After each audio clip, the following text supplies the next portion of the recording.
Are we ripping? And we're on Facebook and all that other stuff too. All right. Hiya, boys. How you doing? Look out! It's only me. It's only the Kimmer. It's Monday, the 19th of December. This is the week before Christmas. That's just wrong. It's flown Isn't by. that wrong? It is wrong. Anyway, and it's show number 512 of the podcast, the Kimmer Thing with the Thing, with Pete Davis, sidekick producer and sports raconteur extraordinaire, with a Santa hoodie on there today, kind of. It is. And the mechanical mangler at the controls, Flounder at El Condo Floundo. And I just put some a video of Lucas the podcat, little kitty. And that thing on his neck is really pretty good. I mean, it's soft. He's out and well, and he's on double secret probation in my room. He was in the cage all weekend. I had him in a big dog kennel because they want limited movement. They don't want him licking. If he jumps, he might stretch the stitches. Yeah, exactly. And stuff, so, but he seems fine. He wasn't meowing or screaming. No, yeah, exactly. And he was crying a little bit during the weekend, but it was only because of the cage. Anytime I took him out, he would stop crying, and he was fine. And, well, he was fine a minute ago. Yeah. Plus, there's again, they ask you to check for oozing and stuff like that by the incision, and there was nothing. He had no blood all weekend or anything. Did they ask you when you got yours clipped? They did. For oozing? Oh, hey. I watched my... Oh, yeah. What they do, they pull that cord right out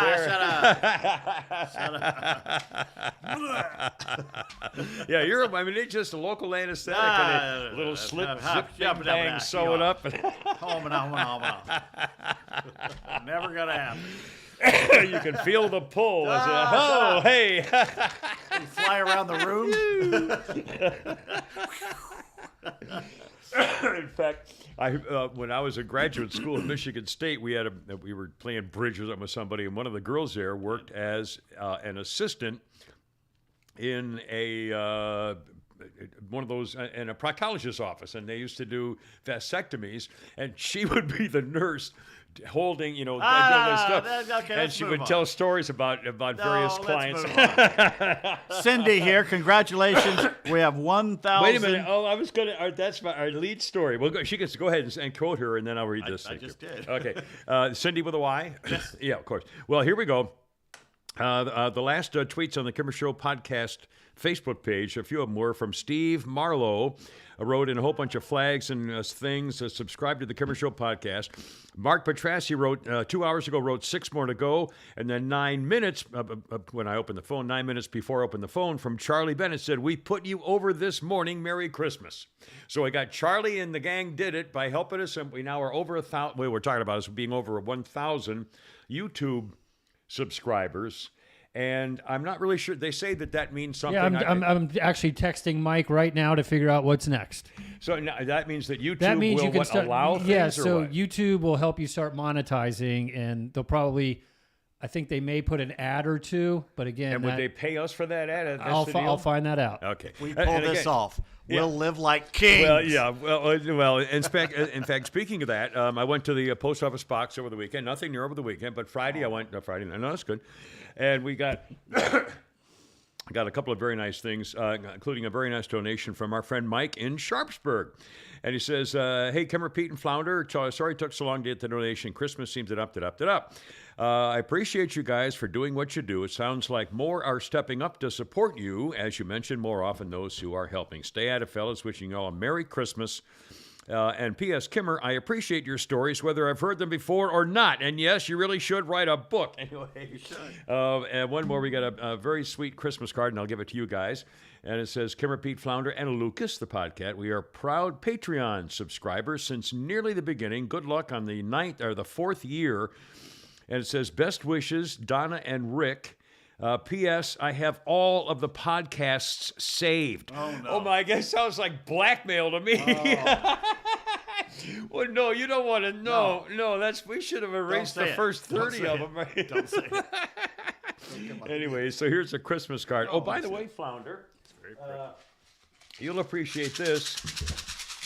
Thumbtacks to save you the trip of going to the Publix.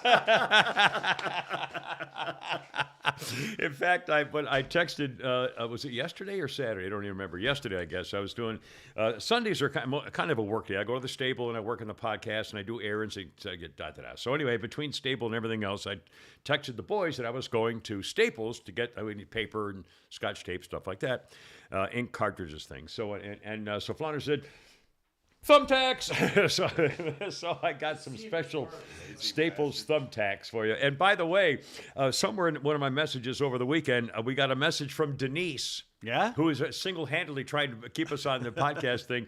She apparently has ordered thumbtacks from Amazon. So we're going to get even more thumbtacks. Well, Denise, God bless you, but please, you're doing too much. You can always use thumbtacks. So what we'll do is we'll start putting the cards on the. Anyway, whatever. By the way, I have to apologize to you, too. All that talk we did of Kirk's soap and everything. Yeah. Got in the shower today. Da, da, da, da, da. And you dropped it. I forgot to bring a new bar soap in.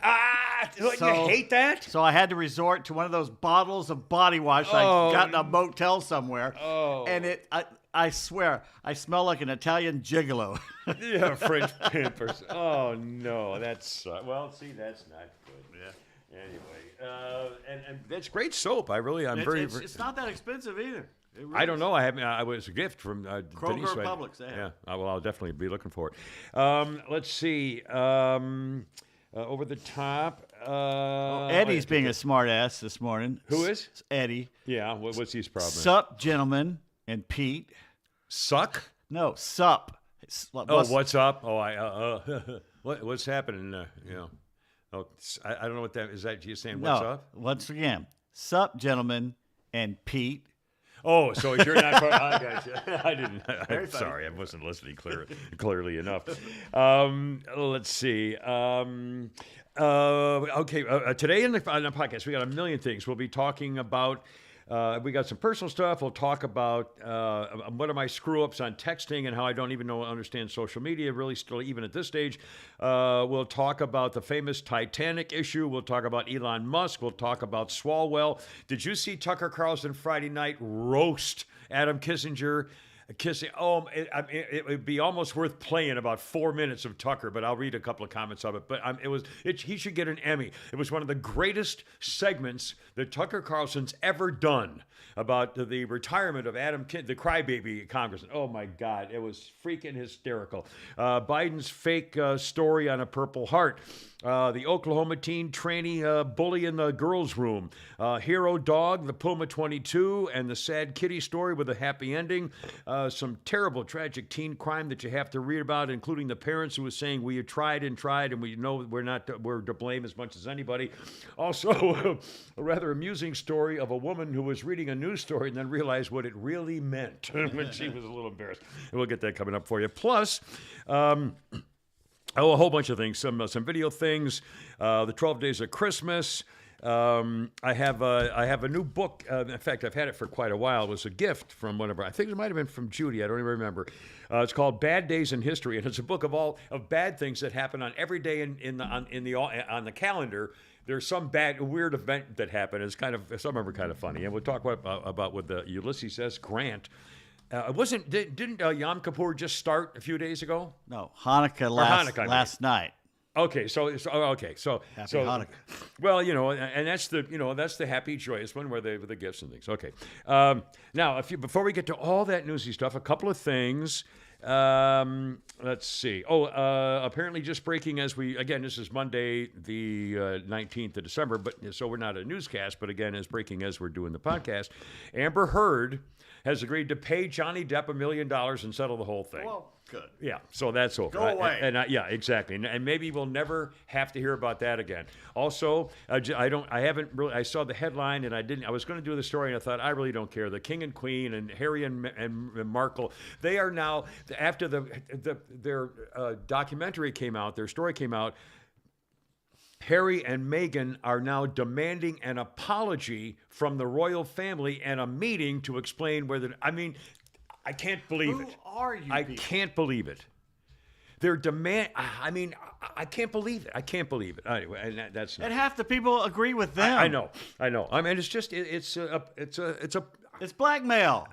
But where do they get off? I mean, who is her? This chick, man. I mean, I can't freaking believe it. He was a warrior. All for some snappers. And it's the freaking, I don't know whether it's some sort of British gene of, centuries of raising people who cave when, I don't know. I know exactly what it is.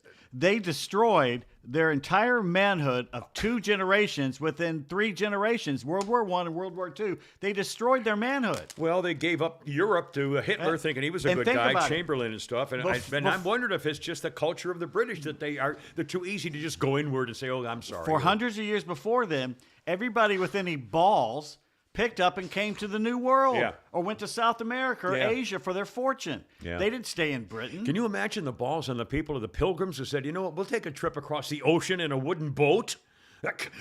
Not even know if we're going to fall off, really. I mean, with you know, Indians and oh my. Anyway, wild animals. but again, this business. I hope they're. I can't. I don't want to think about them anymore. I'm so flabbergasted by this whole thing. I mean, what the nerve of these people? You know, the poor princess. You know, She wanted into that. I know. One thing about the British, a famous London museum has rooms of exhibits for various things of the seasons and so forth. And they've always had a Christmas exhibit. You go into the museum and they have a Christmas exhibit and they have a New Year's exhibit or whatever. This year they've taken down the Christmas exhibit and they're calling it the Winter Festival. We're pagans again. You know, They're I mean, pagans. but why now? I mean, it's not like, you know, they suddenly decided to go woke. Now. I mean, I don't understand. You know, I don't know. Most of Europe is not Christian anymore. Well, in fact, somebody I saw this on Twitter. I think a quick mention of it. Somebody was complaining that Twitter went nuts because somebody said we're a Christian nation. They said, no, we are not a Christian nation. And Twitter went nuts saying we are not a Christian nation and nothing to do with Christianity. Which, of course, is ridiculous because we basically are. I mean, we've allowed, but it was a Christian nation, which, you know, We is follow welcoming. Judeo-Christian beliefs. Right. That's What so we follow. sorry, but that's just the truth. I mean, that was by definition. So Kimmer telling you what you are, brought to you by Atlanta Custom Closets. Still time for Christmas to get a closet for your loved one. ClosetPro.net. Call 404-255-0589. We cannot emphasize enough, and I actually said that word correctly, Atlanta Custom Closets. Women love closets. Who doesn't want a happy wife or happy girlfriend? Especially girl. Think about this, guys. If you don't know what to do and you maybe have a new girlfriend or something, and you've been to her place, you know what she's like. If she's kind of a slob or whatever. No, I'm serious. This might be, you know, for like a new couple or something. You don't want to get her a diamond necklace.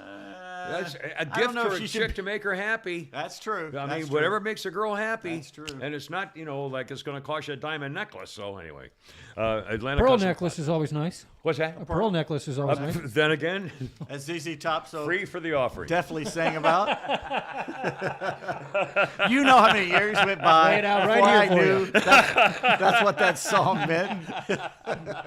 What Pearl song? Necklace by Oh, ZZ Top. I had no idea. Well, there you are. Sorry, excuse me. Something in the news, just a headline I read, it popped up on my phone a minute ago. It was a headline that said, Chevy has now come out with the most powerful muscle car in history. So, a guy like me, I'm going to read this story. This is pretty cool, you know. And I said, well, what is this all about? And he'd open it up and say, Chevy is now coming out with a Camaro with 1,004 horsepower. 1,000 horsepower. And, and you're like, oh, my God, we're thinking dive. Like that. And then you open up the story. It's not for the street. It's a race car. Well, then who cares? Yeah, exactly. I mean, but what a gimmick. I mean, you know, I said, wait a minute, it's not street legal, so it's a track car to be respect. Well, there are cars that have 5,000 horsepower. I mean, so I couldn't believe it. They put that on the news. I mean, I don't get it. I mean, I guarantee that was one of those Facebook ad things that became a story. I mean, how do you explain it otherwise? Oh, they paid Jesus. to do it. Anyway, but I thought I was very How upset. desperate is Chevy? I mean, come on. Man. I haven't driven a Chevy since the 80s, an Impala. Seriously, since the 80s. Well, let's go back. My first car was a 1953 Chevy Bel Air, black, shiny with wide sidewalls and chrome, and I polished it every Sunday. I loved that 3 on the tree. I loved that car. Had an AM radio that didn't work, no heater. I mean, it was, it's stripped, but I loved that car. And I had a 55 Chevy, a 56 Chevy. But I haven't. I think like you. I don't think I've driven a Chevy in 40 years. I know, the 80s. I mean, I've had remember the time I added up the cars I've owned? It's something like 45 cars I've actually owned in my life. That's amazing. Or maybe it was 38 or something. It was almost about 40 cars I've actually owned. that I bought for my wife or me or whatever. My cars anyway. So I thought that was kind of weird. Now, I heard this on the radio coming in on 106.3. The people we're affiliated with. Did I hear correctly that Dansby Swanson, or I guess the Braves, or is it the Braves, are selling replicas of the Dansby Swanson necklace that he wore all year for the Braves? Did you? I swear to God. Now you can buy the replica necklaces of Dansby Swanson and so who wore them all year long for the Braves. Just kind of, and I thought, my God, what? I have no Anyway, idea. if you want to check that out, I swear I thought I heard it. That may not be right, and I didn't have time to even Google it because we came in and sat down. Okay, now weird story, and we're going to talk about the top thing that you want to talk about today, which is fine by me because it was fairly exciting. Okay. As I mentioned, Sunday's kind of a work day for me in various things. And I have like segments of things. And after the stable, I was running some errands, and I got back to the house, and it was time to see if anything was going on in football. So I think I put it on Channel 4 on Comcast, which is Fox, I guess. And it wasn't the football show; it was soccer. And I'm thinking, oh God, we got that. Oh, that's right, it's that stupid soccer match, which of course is a soccer match. It's not just a stupid soccer match. To me, it's a stupid soccer match, but it's the biggest thing in the history of the world because of Lionel Messi in Argentina, and he's never had a thing. I mean, it was like it's a whole thing. If you're not a soccer fan like me, you have no idea. This is bigger than the Super Bowl. What happened yesterday is bigger than the Super Bowl by 50 times 10. If you would have looked at the shots they had on Twitter of Argentina and how many people were the world, every bar in the world was, anyway, so as perspective, because I really, I'm still getting used to this whole enormity of it. Okay, so I'm watching, oh crap, it's freaking soccer. So I said, well, I had like 5 minutes before I had to do something, so before I hit the car again, so I'm looking at the thing, and all of a sudden I see Messi make an incredible kick goal, which broke the 2-2 tie. I think that's what I was looking at. Oh, no, first, I'm sorry. I sit down and I'm watching, I turn on the soccer. So then I text Pete and Flounder. And I will change one word in my text. But here's what I texted Pete and Flounder while the soccer game was on. So I text, quote, to Pete and Flounder, quote, "Can't believe I'm loving soccer." And then loving, of course, not the word. And then about 3 minutes later, I see Messi score. And if you remember the goal, didn't he kick it sideways, or he just flipped his leg? Someone took a shot, and the goalkeeper blocked it, and the goalkeeper, when he blocked it, it went directly at Messi, and Messi put his foot up, and he was able to score the goal. It was like a bing, bang, boom. It was just a great goal. I mean, and I thought, oh, man, how cool is that? And it was Messi, and I knew that was big, so I thought, wow. And he broke a 2-2 tie, 3-2. There's still, I think, 10 minutes, because it was overtime by then, right? Yes, it that was the extra first period overtime or something? Anyway, so then I text back to Pete and Flounder, and I said, looks like I watched at the right time. A Messi great score. Okay, so then everything is fine. And then shortly after that, okay, here's what I know, how much I know about social media, and I'm really embarrassed about this. So anyway, I did watch some soccer. Oh, in fact, one update on the soccer thing, and then we actually talk about soccer before we get into our other newsy As things. opposed to right now. No, well, we're still talking soccer, but I've got to get this out. Let me set this up. Okay, all right. So I'm still watching some soccer, and then shortly after that, or sometime after that, Pete sent out a video of a cat meme thing where a guy is there was a picture. Did you put it on Facebook? I don't know if you I can't. It was on Instagram, I think. Okay, and it's a short video of all you see is a cat's face and a guy poking the cat's face gently, make it like he's dialing a phone, and you hear doot doot doot doot doot doot doot doot doot doot doot, and then he puts the cat's paw up to his ear and he goes meow. So it's a cat like being a phone. I mean, it's funny. It's a 10-second funny video. Okay, so I thought, God, my daughters and my favorite ex-wife would love that. So the little box next to because it was on it was a Twitter, Instagram, whatever. There's a little box there, and if you hit that little box, it's like a message thing, and then it brings up your list of message people. And so I sent it to my kids, my favorite ex-wife, because they're cat people and they know cat people. Okay, then all of a sudden I close it down and I open it back up. Open up the texting thing again on my phone. I realized, oh my God, I sent the whole chain of all the text that I have not erased for weeks between Pete and Flounder. What, is this too much? No, well, one, you shouldn't have done that. And two, Rocco says, oh, my God, Kimmer reading his text, a sport he can't stand, ring the bell.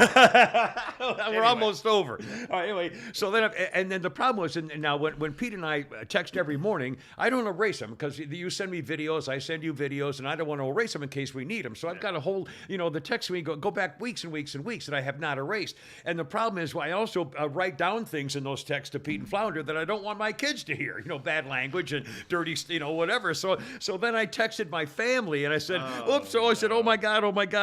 Here's what I said, quote, I only meant to send the last very cat thing. Please don't go through all my stuff with the boys. It goes back months and very private. So sorry to overload. And I opened it up again and realized I only sent them the cat thing. I sent you guys all the other. So I was such an idiot.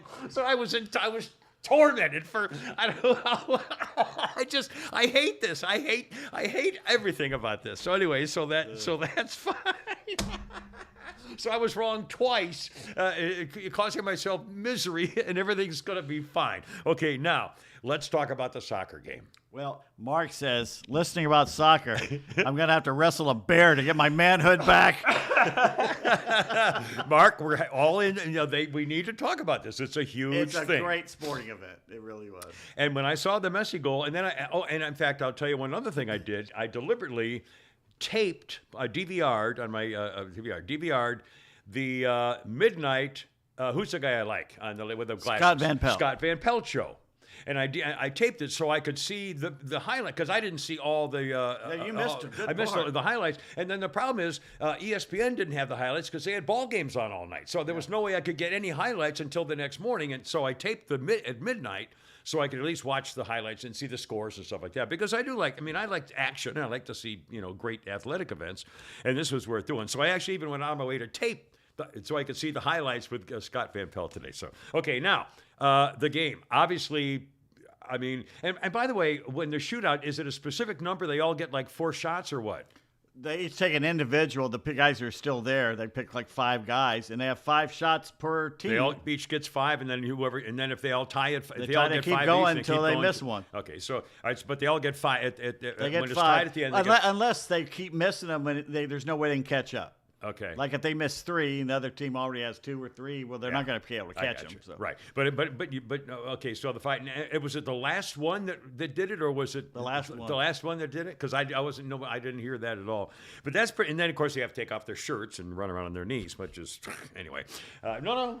But talk. What do you want to say about the soccer thing? Or Flounder? Were you glued to it the whole time and all that stuff, or what? I wasn't glued to it, but I watched it. I was doing some laundry and stuff. But when France scored the PK goal, then I was like, wow, okay, we got a game here.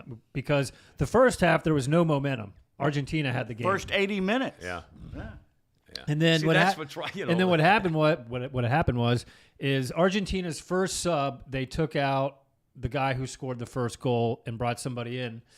Second goal. And that guy who they brought in is who caused the foul to where France got the PK. Oh, was that the tripping thing or something? Something like that. Yeah. But again, their first sub was the problem. Oh, was that the elbow thing?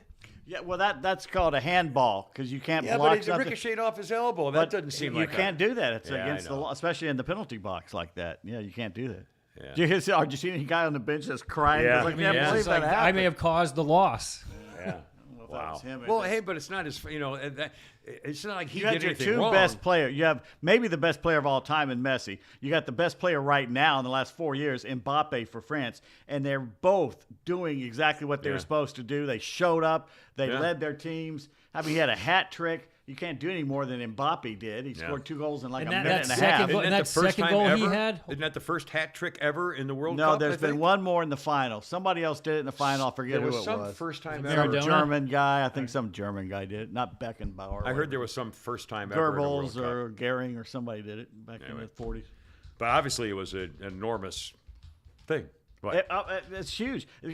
To me, and I said on my show, there's no greater pressure that a man or woman could feel unless you're either in brain surgery or in war or somebody's got a gun pointed at you. I can't think of any bigger pressure than the whole world, and what you do right then with that kick will make your life, good or bad. Will make your life. Remember they killed the guy in Colombia. A week after the game, he was dead.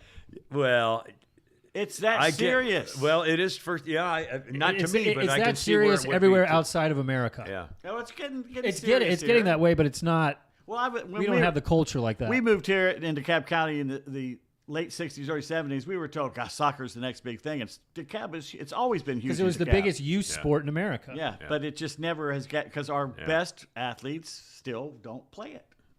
That's the way it is. Well, on the other hand, Bill Buckner is still alive, and No, stuff he's like not. that. He's dead. Well, no, I mean, well, that's right. They murdered Bill Buckner. Oh my God, they murdered him. Well, they made his life hell. They did, yeah. And he went back, and I thought they tried to forgive him, but They fans did. never. Boston finally, did, after but- they won another yeah, one. finally, yeah.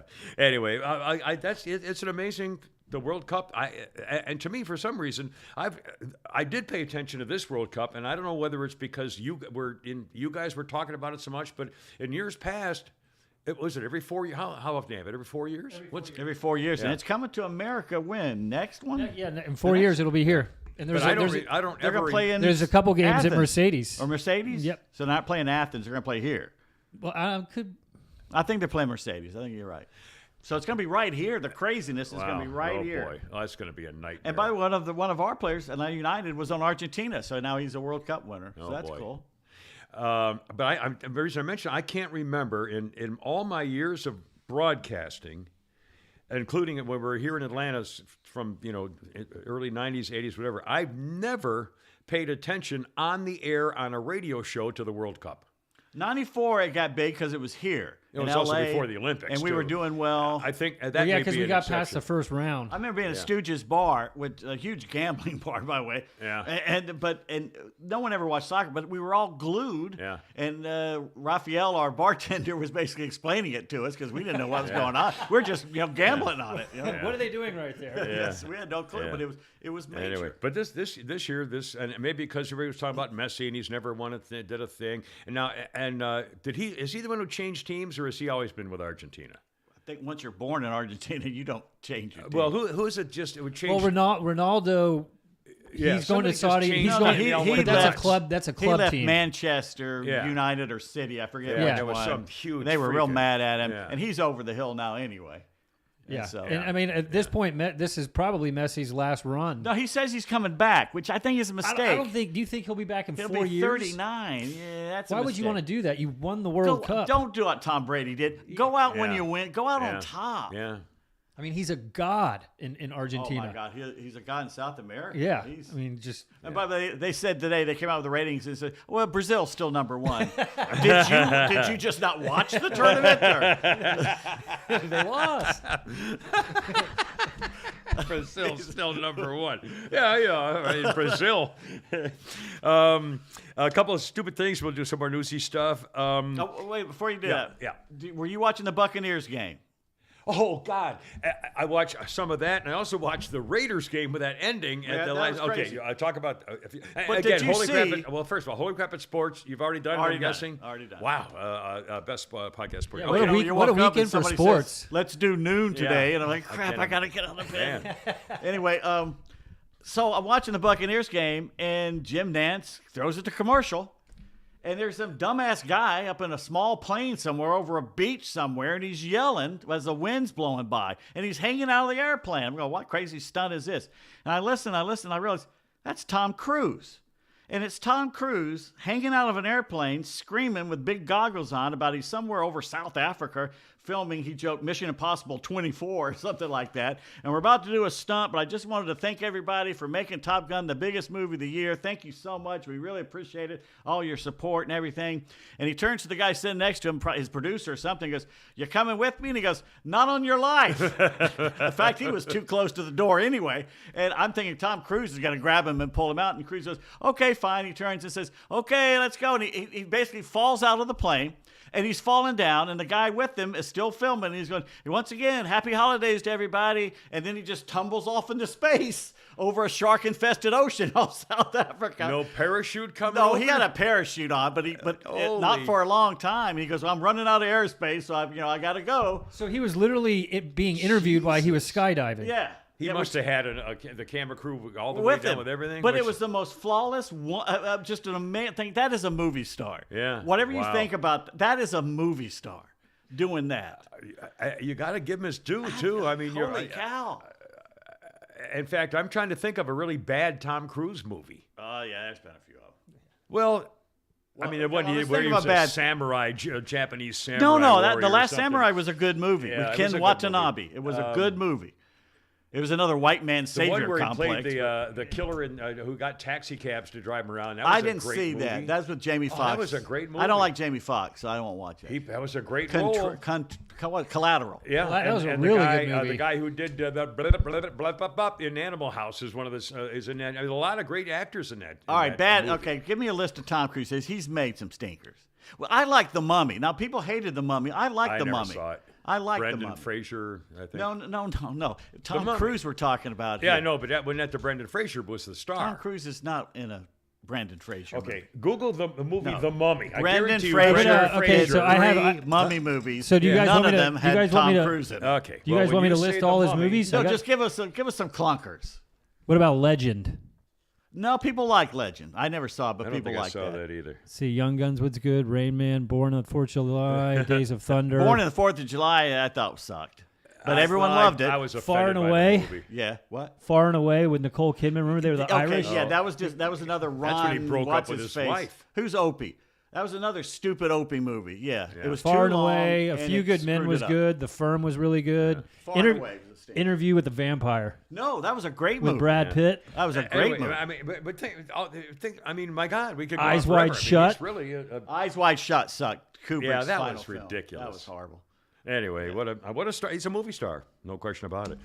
And speaking of movies, let's do. Oh, did you ever see the original Death Wish with Charles Yeah. Bronson and Jill Ireland? Which you watch now, and it's so bad. Well, wait a minute. Not only that, I mean, the acting is terrible with Charles Bronson. But on TV the other night, over the weekend, Death Wish 2 with Charles Bronson and Jill Ireland, whom he married. That was his wife. And I DVR'd it and I tried to watch it and oh my God, it was the worst movie I've ever seen. The acting was just terrible. The script was just terrible. And they would take, shots of somebody looking in amazement, and it would be like an 8th grade play, Did you notice? Like, oh, look at the shock on my face. Oh, it was one of the thugs in Central Park, I think in the first one, is one of the sweat hogs right, from Welcome exactly. Back, Kotter. Yeah. Lawrence And he had Hilton One of Jacobs. them had the funny hair, rooster haircut, and oh God, yeah, that's right, tough guy. Oh man, that was so bad. Oh, Death Wish 2. Oh, Ghosts has done a survey of their favorite of their audience of the TV show Ghosts from CBS. Have done a survey of the people's 5 favorite shows, and they're playing them Thursday night. The 5 top Ghosts episodes are going to be I played Thursday. started the Christmas show, and at some point, all they I'm kept was behind, talking too. about is the guy going to kiss the other guy, and I was like, okay, it's a Christmas show. Can we do Christmas I stuff didn't here? see that. I don't care about 'Cause one of people them is kissing gay. each other. They have and kind I of was the like- gay theme once in a while. So I haven't completely finished and by the watching way, it yet. they talk about that British guy with the uniform, Yeah. and by the way, he's very affected sometimes. He gets a little more than ever. I mean, there really is kind of, asking for reactions to it. But again, they're it's just a funny pushing show. that It's a good It show. is a funny show. Yeah, and I don't have a problem with it. You like watching the guy kiss? Is that what No, you're saying? I'm not going to watch that. I'm sorry. I just, fine, go ahead, but I just. I'm going to be honest with you. You do whatever you want, but I still. It I makes just me can't. icky. I can't watch guys kiss. It's awful. I'll watch 2 pretty girls kiss all day long. All day long. In public or private. Or something. I mean, if it's real sweet, and not that they're acting like the porn thing, but I mean, it's just 2 college girls are going to the thing, whatever. All right, now I got. We're men. I'm sorry. That's right. We're freaking guys. I'm not. Do you want me to lie to you and say, yeah, I have no problem with it? I do. I just don't It's like one to of the watch most it. Okay. Another a video thing, if we don't mind. Kate Winslet is now in the news. It's all over social media and all over the news now. Kate Winslet was on somebody's podcast. And the issue, in fact, I'll bet you never saw Titanic. Am I right, or did you? Oh see, no! You saw it? Well, I had a longtime girlfriend at the point, and yes, so I had to go. Okay, well, see, it's definitely a chick flick. Like I had to go to Harry Potter. All right. Well, anyway, now. But I enjoyed both. Flounder, did you see Titanic? Yes. Okay. Do you know? Are you in line with the overall scandalous segment of Titanic that people were very upset about that didn't make any sense at the very end of it? Yeah. I totally The agree. door. Yeah. Okay, here's the story. The infamous Titanic door debacle. And Kate Winslet addressed the issue on a podcast over the weekend. The theory is when at the end of the show, when Jack's in the water and she's on the door, she's on a plastic door, he is holding on to the door and she's on the door and they're doing their final thing. And then he slips off into the water. The question is, it looked like there was room on the door for the both of them. Plenty. I mean, it was a big, wide piece of plastic floating door. So why didn't he just crawl up on there with her? Yeah.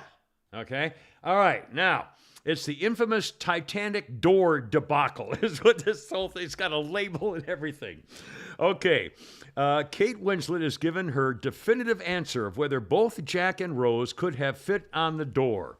She was on what's called the Happy, Sad, Confused podcast, and she says, I don't effing know. That's the answer. I just don't effing know. Leonardo DiCaprio said, I have no comment, as actress Margot Robbie seconded the notion that the door debacle is the biggest controversy in the whole thing.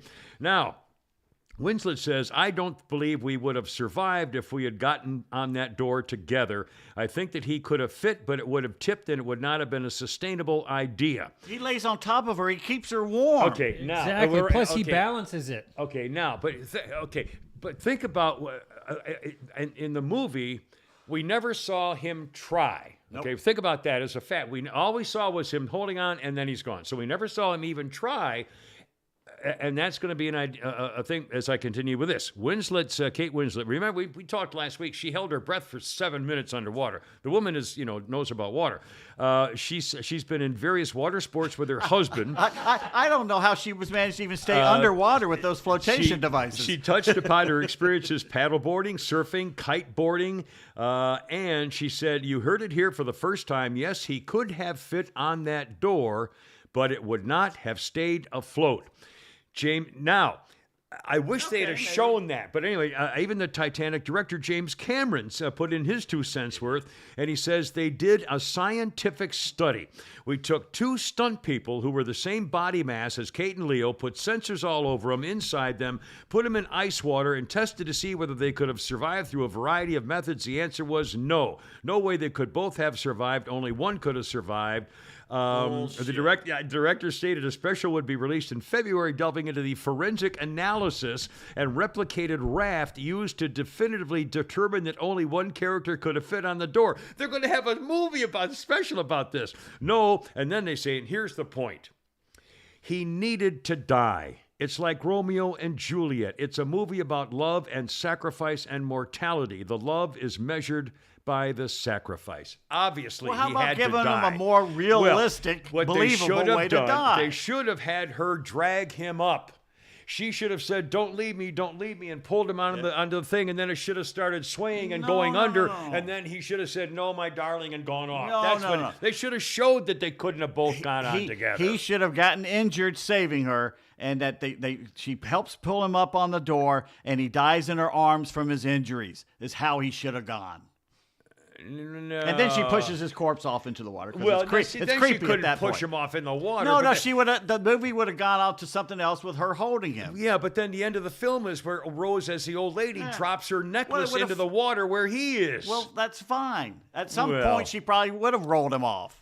Or she wakes up and he's gone. She wakes up and he's rolled off. No, oh my God! I was a film minor. I could fix this in a heartbeat. I guarantee you. I got an A in graduate school on film criticism one time. I think. If she had pulled him up on there and he died of his injuries in her arms, that would have been a much better way. I think we could probably come up with 3 or 4 or 5 really good scenarios that would have showed that it wouldn't have worked, or he would have suffered, that he had to die, and there could have been things other than him just not ever being up there. A shark comes by and grabs his ankle and jerks him off. There could have been a lot of ways. I think they really didn't address the issue. They should have thought about it. They should have known it, and they never addressed it. I've got it. or Narwhal. A narwhal with that big unicorn thing comes up and spears him and pulls him into the water. There you are. And he's basically floats off on top of the Could have narwhal. floated right tusk. the hell off. How about Who Gives a Shit? It's a fake movie. Bye, buddy. I hope you find your dad. One more. Bye, Jack. Land shark. One more quick media thing. I got a phone call, and I, for some reason, answered it because I was afraid it was I'm getting my new ear rocket this afternoon. I'm not going to stay. I got to go back to the doctor again. Wait, we get something on the internet? Okay. Go ahead. Sorry. Mark?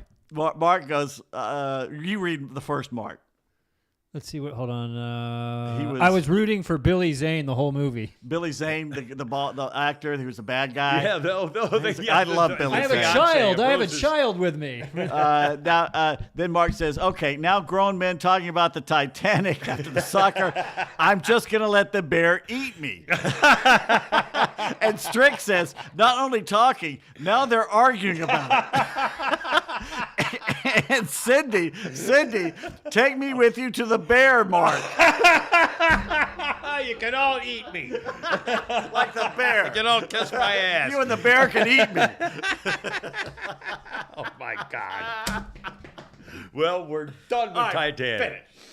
I got a phone call, and I almost never answer my phone unless I see who the name is. But it was an area code that was the same as one of my doctor's office. I have 3 doctors I'm going to now. My whole off time is all freaking medical shit. So anyway, I'm getting my new ear rocket back this afternoon, late in the day. So I thought it might have been in. So I answered the phone.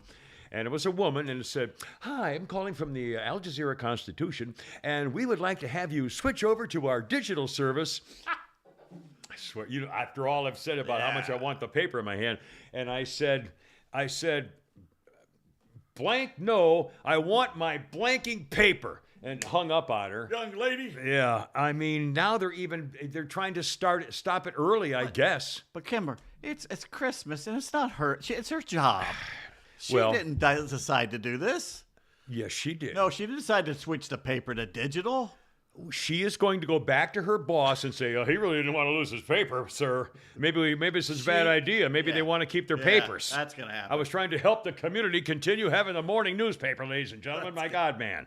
Anyway, so I don't care. I mean, that's the way I feel, and I'm not. I mean, I'm furious about this. And then, and honestly, I made this happened today.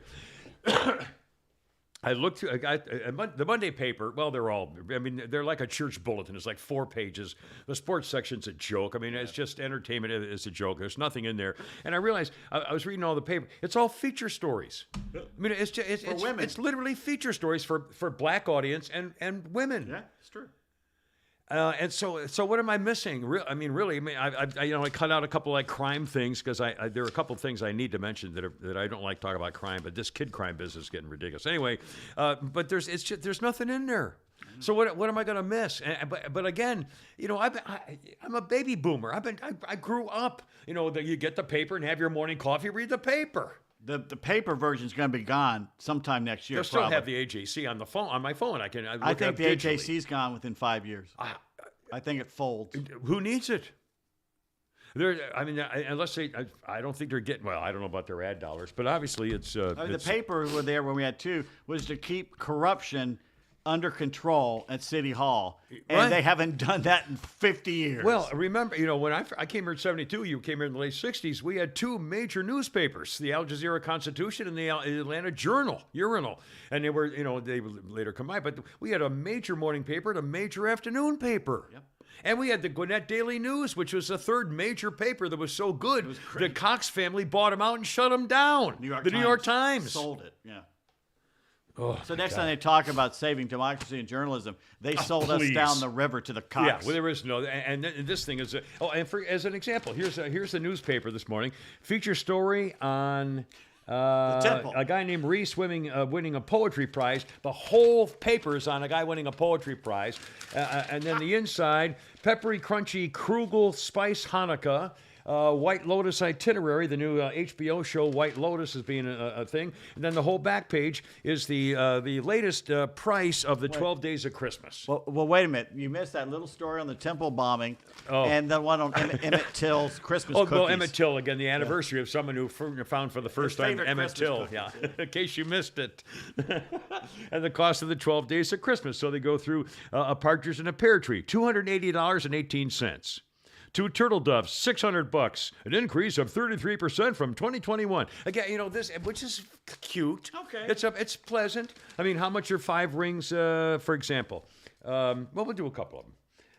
10 Lords of Leaping would cost you $13,980. What constitutes a lord? I don't know. An actual British An lord? actual British lord. I guess you'd have to go there. To get 12 drummers drumming, $3,266, an increase of 2% of last year. I know 2 drummers. We could 11 pipers piping, $3,021. 9 ladies Preston's a dancing. Well, that could be expensive. 9 nice lap dancing. Yeah, that's where you get Blondie at the old Claremont Lounge. $8,308. Where's the 5 gold rings? $1,245. I don't think so. And that says it's a 39% increase from last year. Anyway, what do you mean by ring? Anyway, but again, that's just, and it's cute, but there's nothing in there. So Mark I guess says you can't get enough Kugel, by the way. So I don't even know what that think is. I've ever had Oh, Kugel. Kugling. No, that's what girls do. No, it's can't. You just mentioned it's a cookie candy. Oh, thing. yeah. Anyway, whatever. I may have mispronounced it. Let's see. All right, what else we got? Oh, Sandy wants us to review The View now, just in case. very funny. Our condolences and best wishes for peace and happiness to the family of Elliot Levitas. Do you remember Elliot Levitas? He passed? Elliot Levitas died at the age of 91, Georgia's first Jewish congressman. Yeah. And I remember I came here in 72. Elliot Levitas was a state representative in the House in 1965. He became the voice for racial justice. He was Jewish. And in the 60s in Georgia, there weren't a lot of liberal Jewish representatives. I mean, and Sam Massell was a Jewish mayor, ironically, but there really wasn't a strong liberal Jewish. Well, there's a huge Jewish community here, but they didn't run for office. Yeah, but they weren't political leaders in particular. Elliot Levitas was one of those guys, very, very outspoken. First Jewish congressman in 1975, well known for landmark class action suits. Against on behalf of American Indians against the government. He was a voice for radical justice. And I remember when he was in the House of Representatives, his first act as a legislator was to cast a dissenting vote in the House's refusal to allow Julian Bond to take his office. Julian Bond was a famous anti-war activist and civil rights activist, very controversial. Didn't he get caught doing cocaine or something after he got caught being a crook of some kind. I forgot what it was. Euclid Avenue Yacht Club opened up, and I was at the opening, and Julian Bond walked in, and everyone said, "Oh my God, it's Julian Bond!" And the next day, the Journal-Constitution came out with this big expose about a drug deal. Yeah, or something. he was some kind of cocaine thing or something. And there he is out partying. He was in fact, is now his son has been a representative for years and years. But Julian Bond was a very well in the 60s and 70s. Julian Bond was a huge name in civil rights and kind of a rebel. He was kind of a pretty boy. Yeah, he was. He was. He didn't really get his hands that dirty, I think. Yeah, he was kind of the face of the he follow was me, young, my friends. A young upstart. He was. Yeah, he had great. He had the great hair. I think he probably had green eyes. I'll bet you, like so. Maynard Jackson, Eldrin Bell. Eldrin Bell had the green eye look and the great hair, greasy curly hair and everything. Yeah, smooth. It's like Don Cornelius, baby. Yeah, Soul Train, baby. Soul Train. Don Cornelius. They used to go like this, smooth. Anyway, he voted against the House's refusal to allow Julian Bond to take his seat. Elliot Levitas was one of only 5 white men to vote to seat Julian Bond, who was black, and he got death threats for it. By the way, who was running the state at the time? Let's remember, we're going to get to the Lester Maddox. Democrats. All Democrats. Democrats did that to a black man. Absolutely. Well, Democrats, remember, Democrats haven't been this mad in America lately since we took away their slaves. It was Democrats who had the slaves. A Republican named Abraham Lincoln was one of them. Anyway, 1966, nobody got a majority of votes in the race for governor. Under state law back then, if nobody got enough votes to be elected of a majority of 50% plus one, the General Assembly convened to decide who would be the governor. So the state lawmakers got together to give the election to the Democrat Lester Maddox, even though most voters had gone to Republican Bo Calloway. Yeah. But he didn't get 50%, so the legislature voted to put Lester Maddox in there, an outspoken segregationist, and Elliot Levitas voted against his own party, against his own Democrat, and voted for the Republican. Now, you do that in the 60s in Georgia, and he got death threats over stuff like this. Anyway, he was a very well-known leader in causes that made a difference. He was elected to Georgia's 4th District in 1974. Who beat him? It was an upset. Somebody came out of nowhere. The GOP took over then, and I can't remember whether it was... Who? I wasn't in the 4th District. I don't know. Somebody probably upset Google him because Georgia it shocked everybody when he lost. It wasn't the guy we were just talking about. Johnny Isaacson, was it? No, well, wasn't he the 5th District? No, he wasn't. That was John Lewis. He might have been Johnny Isaacson. What? 4th District, Georgia, in the 1970s. Elliot 1974, I think he lost 76. in the 80s. I think the upset was in sometime during the Reagan Revolution. I think it might be in here. In 1974, he was elected to Georgia's 4th District, heading the subdivision. Let's see. I thought I had the year that he would serve 5 terms in legislature. So it must have been 84. See, I'm sorry, 1984. For 4th District? Yeah. And then there's always Doug Teeper. Oh, we had Doug. I remember My Doug good friend Teeper. Doug Teeper. Oh my God. Anyway, I thought that was Elliot Levitas kind of a story. You want to hear a weird historical thing from my book of weird bad December days in history? 19th? Is it December 19th? I've got one. Well, today's December 19th. Yeah, so give us today's. Well, I can do today's, but it's kind of do one every day. Long. Actually, it's a little long. But I do. Well, I do want to do the one that was at the beginning of Rosh Hashanah. Or what are we doing now? Hanukkah. I'm sorry. It's always Christmas. I know. I don't do. I can't do names. My head won't do names. So Hanukkah. Okay. A couple days ago, when this started, on this day in history in 1862. Took a little trip. The Civil War raged between the states. Cotton still remained king. The commodity was the South's economic engine.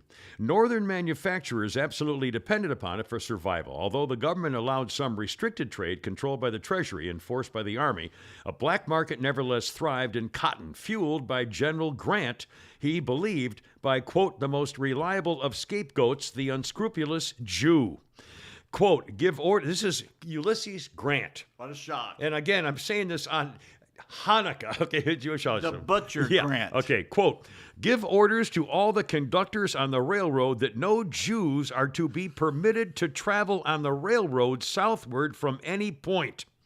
They may go north and be encouraged in it, but they are such an intolerable nuisance that the department must be purged of them.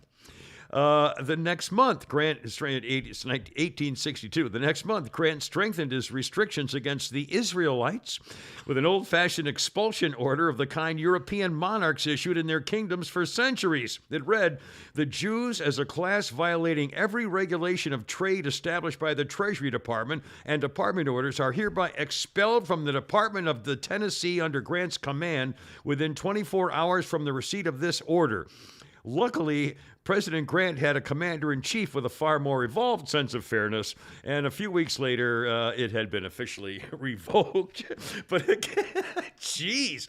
And again, this is the guy, when Custer spilled the beans that there was gold in them our hills of the Dakotas, President Ulysses S. Grant said, crap, well, I got to go back on my word to the Indians, and we'll go ahead and take the land, boys, and tell them I changed my mind after he gave them all the Dakota territory.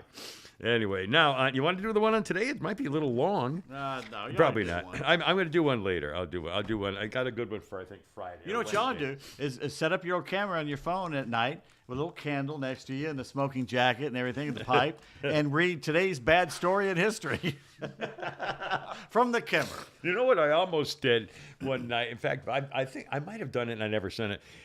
When I used to get, actually I still get Vanity Fair.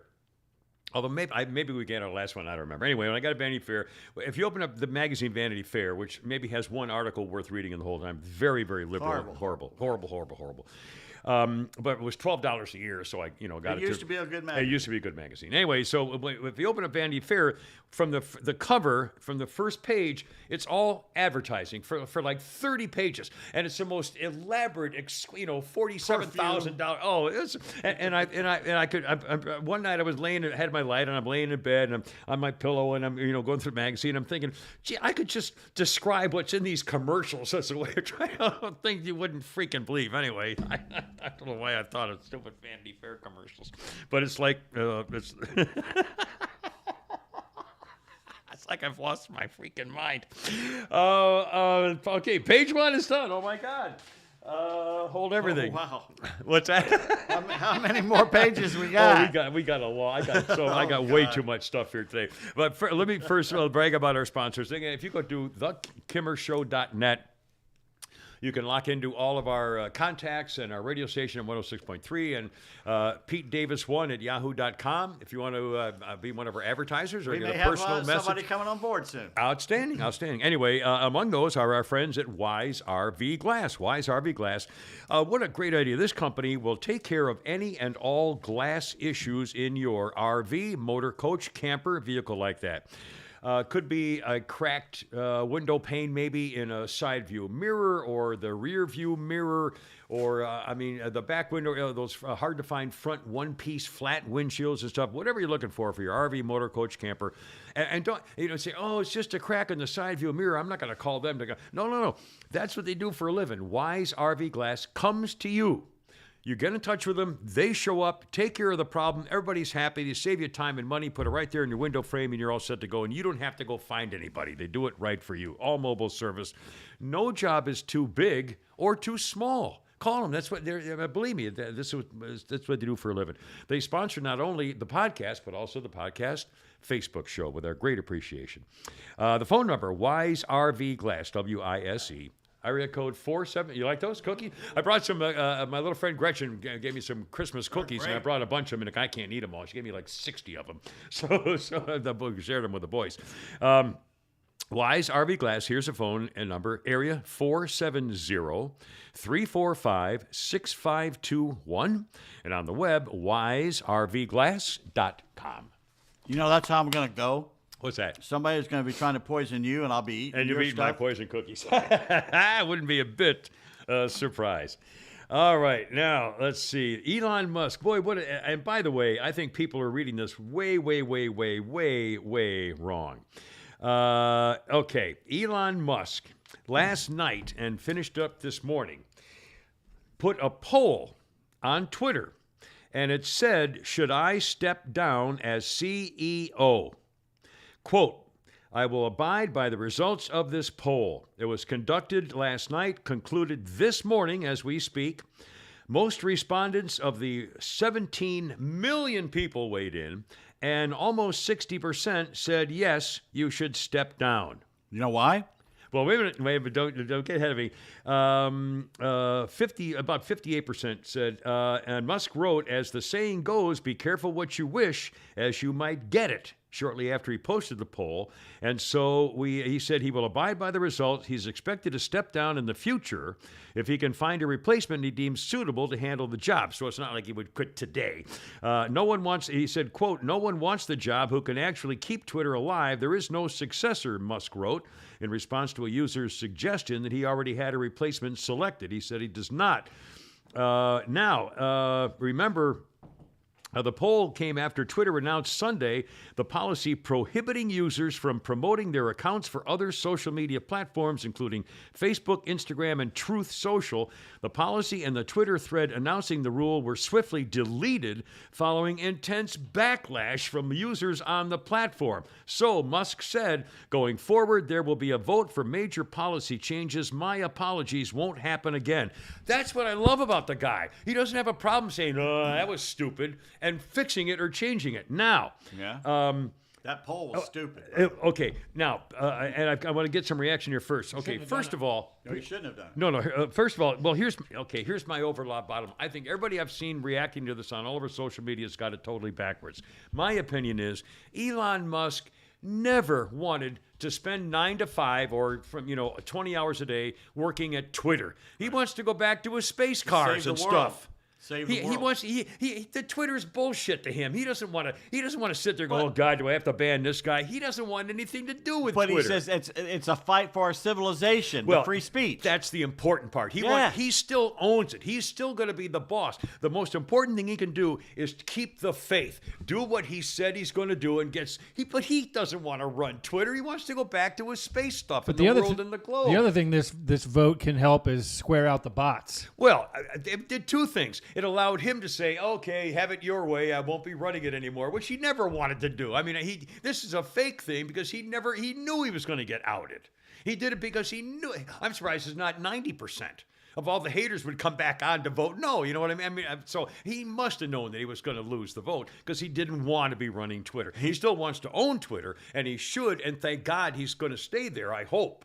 He lost, though, because TMZ and all the liberal outlets posted it ad nauseum to get their crazy libs to vote in this. Right, but he knew that. He knew that was going to happen, he knew he was going to lose, which proves my point that he didn't. There's no way. I think about it. Elon Musk sit there every day going, oh, crap, do I have to ban this guy, or do we have a meeting on these bots? Or even he doesn't want to do that. He's tired of his family being followed, too. Yeah, I mean, he wants to go impregnate more weird women who would like to have. He's going to raise one kid totally asexual. Did you hear about these guys? I think he's already done. Yeah. One's already decided to be that way. Unbelievable. Anyway, now a couple of quick reaction things, which I thought were fairly amusing too. Elon Musk has changed the like button from red to blue in support of Messi in Argentina. One other person said, I'm teary-eyed. I don't want Elon to leave. That's it. That's the tweet. Elon Musk has uncovered one of the worst cases of government corruption in history. All it took was $44 billion. We need to support Elon Musk. He's under immense pressure from the left. He has taken a huge gamble with Twitter and deserves the opportunity to prove he can make this case work. Come on now, you haters of free speech. Dig deep. Another one. Don't you dare step down for all the good you're doing for the sake of free speech. Again, this is all nonsense. He knew he was going to get out. If he wants to make money, he's going to have to make it more like TikTok, where you can do things on it. In fact, the movement now is to get rid of TikTok. You notice they're doing TV commercials now saying, "Oh, we're great and wonderful." They all these celebrities saying it. If he can get it to they're doing stuff like TikTok, they'll make money. Well, and he's going to get somebody who's going to be the boss that he wants to be able to keep the faith, to keep, to stop banning conservative talk. I mean, who's going to take that job? Oh, I'll bet you. He probably offers somebody. He could offer Trump $20 million. They're not Trump don't want anything to do with it. No, I think I'll bet there'd be a lot of people. If he picks someone on the right, that's going to be just further the left hate. If he picks someone on the left, the right will think he's abandoned us. He's going to get a businessman. He's going to get a. I mean, I don't think he's going to get a political guy. I think that's exactly. I think he's going to get a business guy. He must know people in his, who are kind of like him, kind of the. Who wants that headache? Oh, I think once you establish a policy, I don't think it. I think I'd take the job. I mean, hell, I think it'd be great as long as if you have a policy and you're consistent on it. What's the if you have the algorithms to that you're freeing and then redoing or whatever. I think it'd be great. And look at the change. This is the change that's coming now. Is after the last 6 years of hating Donald Trump, and the one big cycle of the Russian collusion and the coup and the impeachments and everything. And now this is doing. This is a whole brand new thing. Where wait a minute now, that's all in the past. He's now proven that the CIA, the Defense Department, every Director of National Intelligence, the NSA, everybody else is in cahoots with Twitter and big tech to condemn conservatives and affect elections and take over the country. It's like Jason Bourne. It's Black Briar. I mean, what he has proven is that there is Black Briar. Mm-hmm. I'm not wrong about that. We've seen it in black and white. It's being covered up. The cover-up's being covered up. I know. Half the country doesn't know about it. I know. It's and by the way, one other impact on this too. Have you heard about the Eric Swalwell connection? Eric Swalwell was that little scumbag from California who was who got a victim of the honey trap with a Chinese chick spy that he was bedding. And Eric Swalwell tweeted out a picture of Elon Musk in the background sitting with a bunch of Saudi Arabian oil sheikhs or something. And so people are reacting on Twitter saying Eric Swalwell had the audacity to post a picture of Musk with the caption, "A picture truly is worth 1,000 words," while forgetting his little snapshot with his Chinese spy girlfriend, Fang Fang. What an idiot. And they posted the picture of him with his little China girlfriend. Captain said, "Eric Swalwell with Fang Fang, who he bang and tell things while he treason. A picture is worth a word. Treason." What kind of pictures does the Chinese Communist Party have of you doing dirty things with Fang Fang, your Chinese spy prostitute playmate? I'll bet they have cameras of all of it. You know that they've got a video of him with her. Honey trap. FBI officials in 2015 chose to, again, the FBI went to Swalwell and gave him a defensive briefing, letting him know the specific indicators they had that a suspected Chinese spy named Fang Fang was actively targeting his office.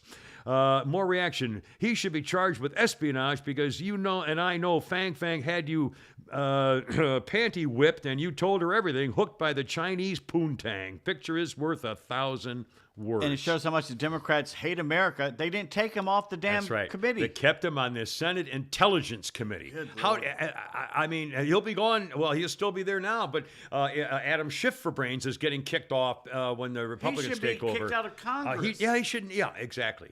He was linked up with a Chinese spy. So was Feinstein. Dianne Feinstein's driver for 20 years with a Chinese link spy. It's like a joke now. But we're supposed to obey the law. I know. But they don't have to. I know.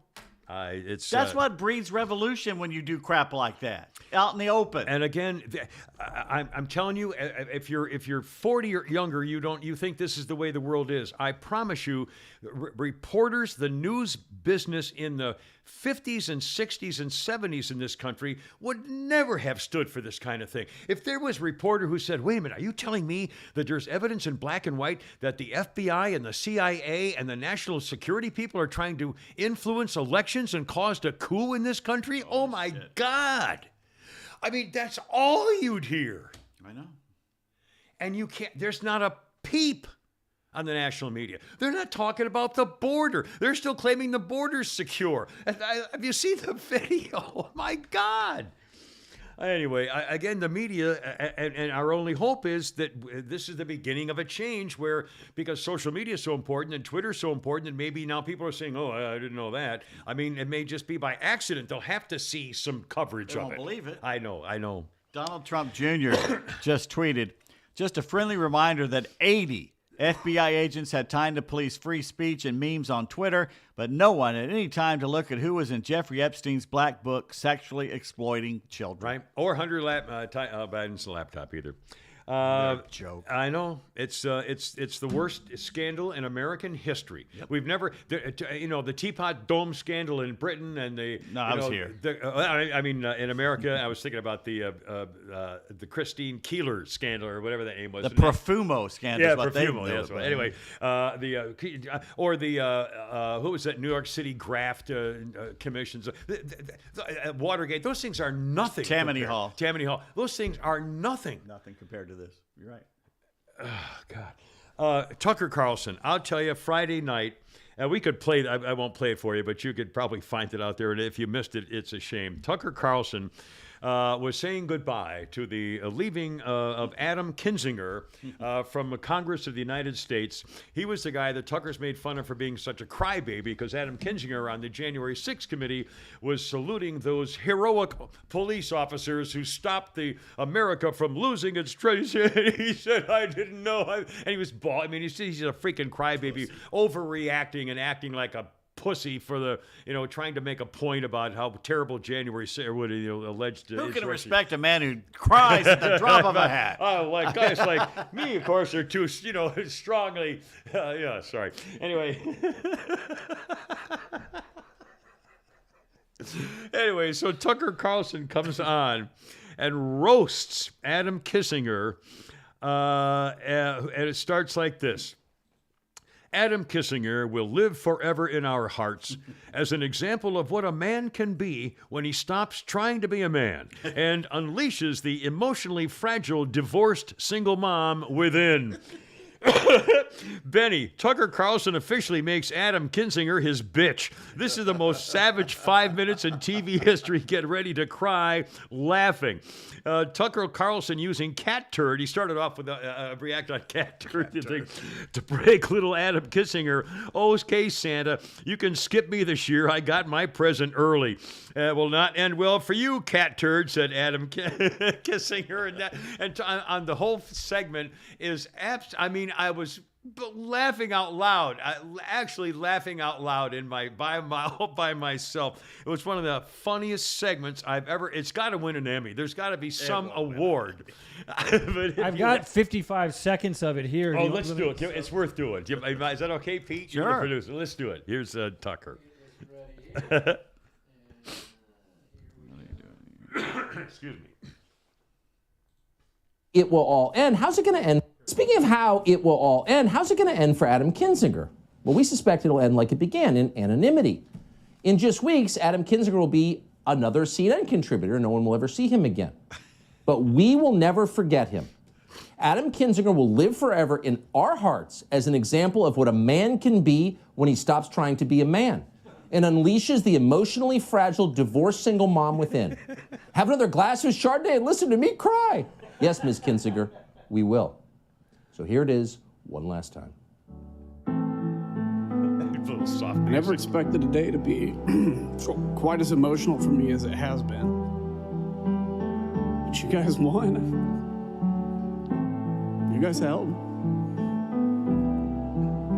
Democracies are not defined by our bad days. I know. I should make fun of myself, and I frequently do. Anyway, it went on and on. And it was, I'm just absolutely Why is he quitting hysterical. if he's so Mr. Patriotic? I think he got voted out. I think he lost his seat.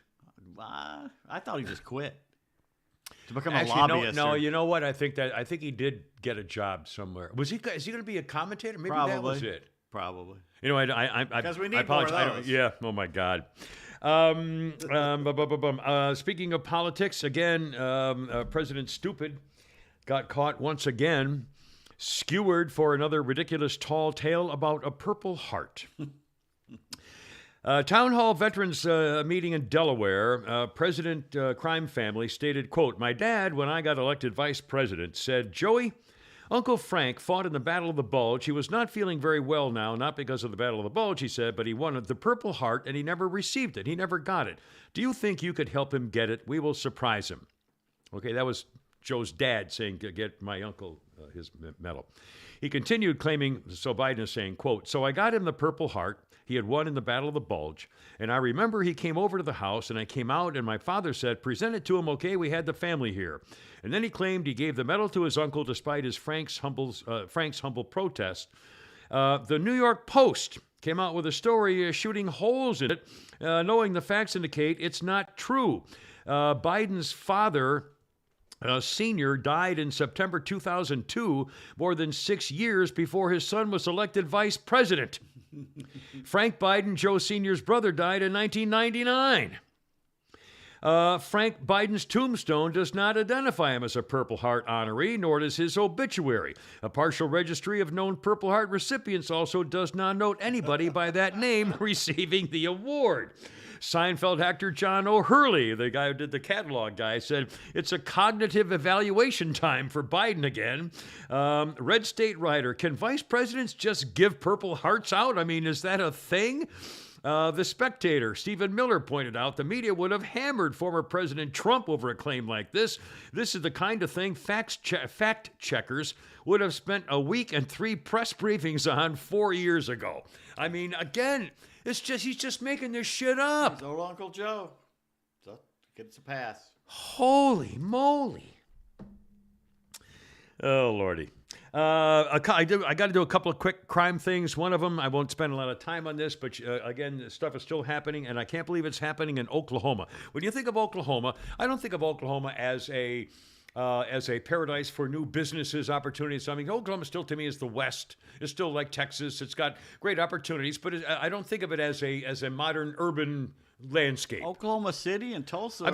I'm just telling you, my overall impression. If you say I'm going to go to Texas, I'll think, Texas, Cowboys, Hope of the Wild West. Oklahoma, oil rigs, and I don't think of it as, Broadway and Park Place and, Canal Street, stuff like that. Okay, anyway.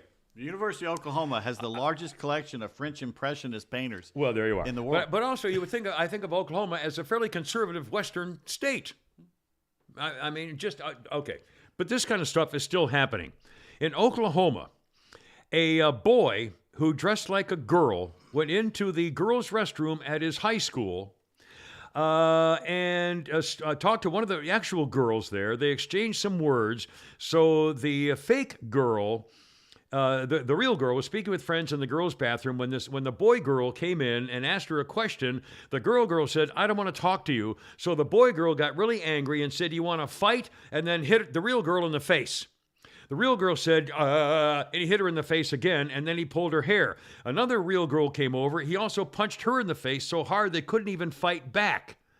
They were unable to fight back. One friend also tried to help, and they were struck in the face twice, and they were afraid about doing anything because, quote, they were afraid the assailant was a man.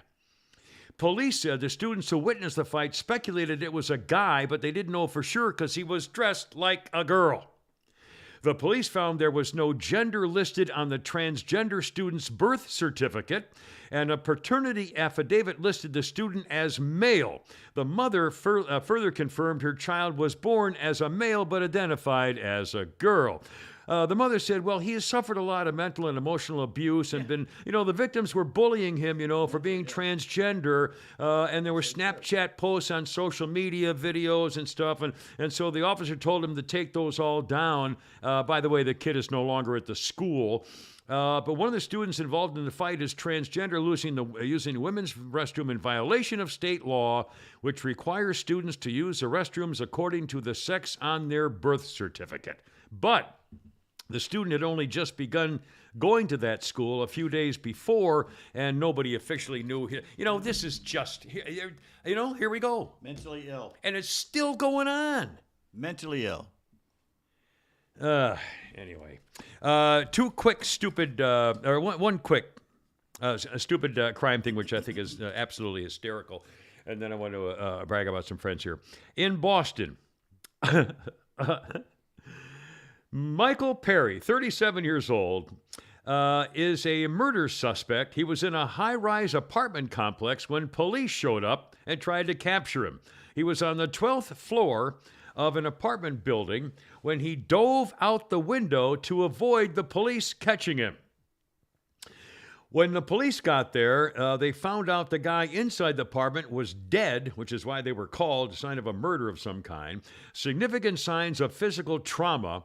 In the back part of the apartment was this guy, Mr. Perry. He had moved things to try to hide himself behind them. The police called out, we know you're over there. Have you got any weapons? And he said, come and find out. So the police started to go get him. The suspect dove through the window and got caught on the outside of the window by his underpants.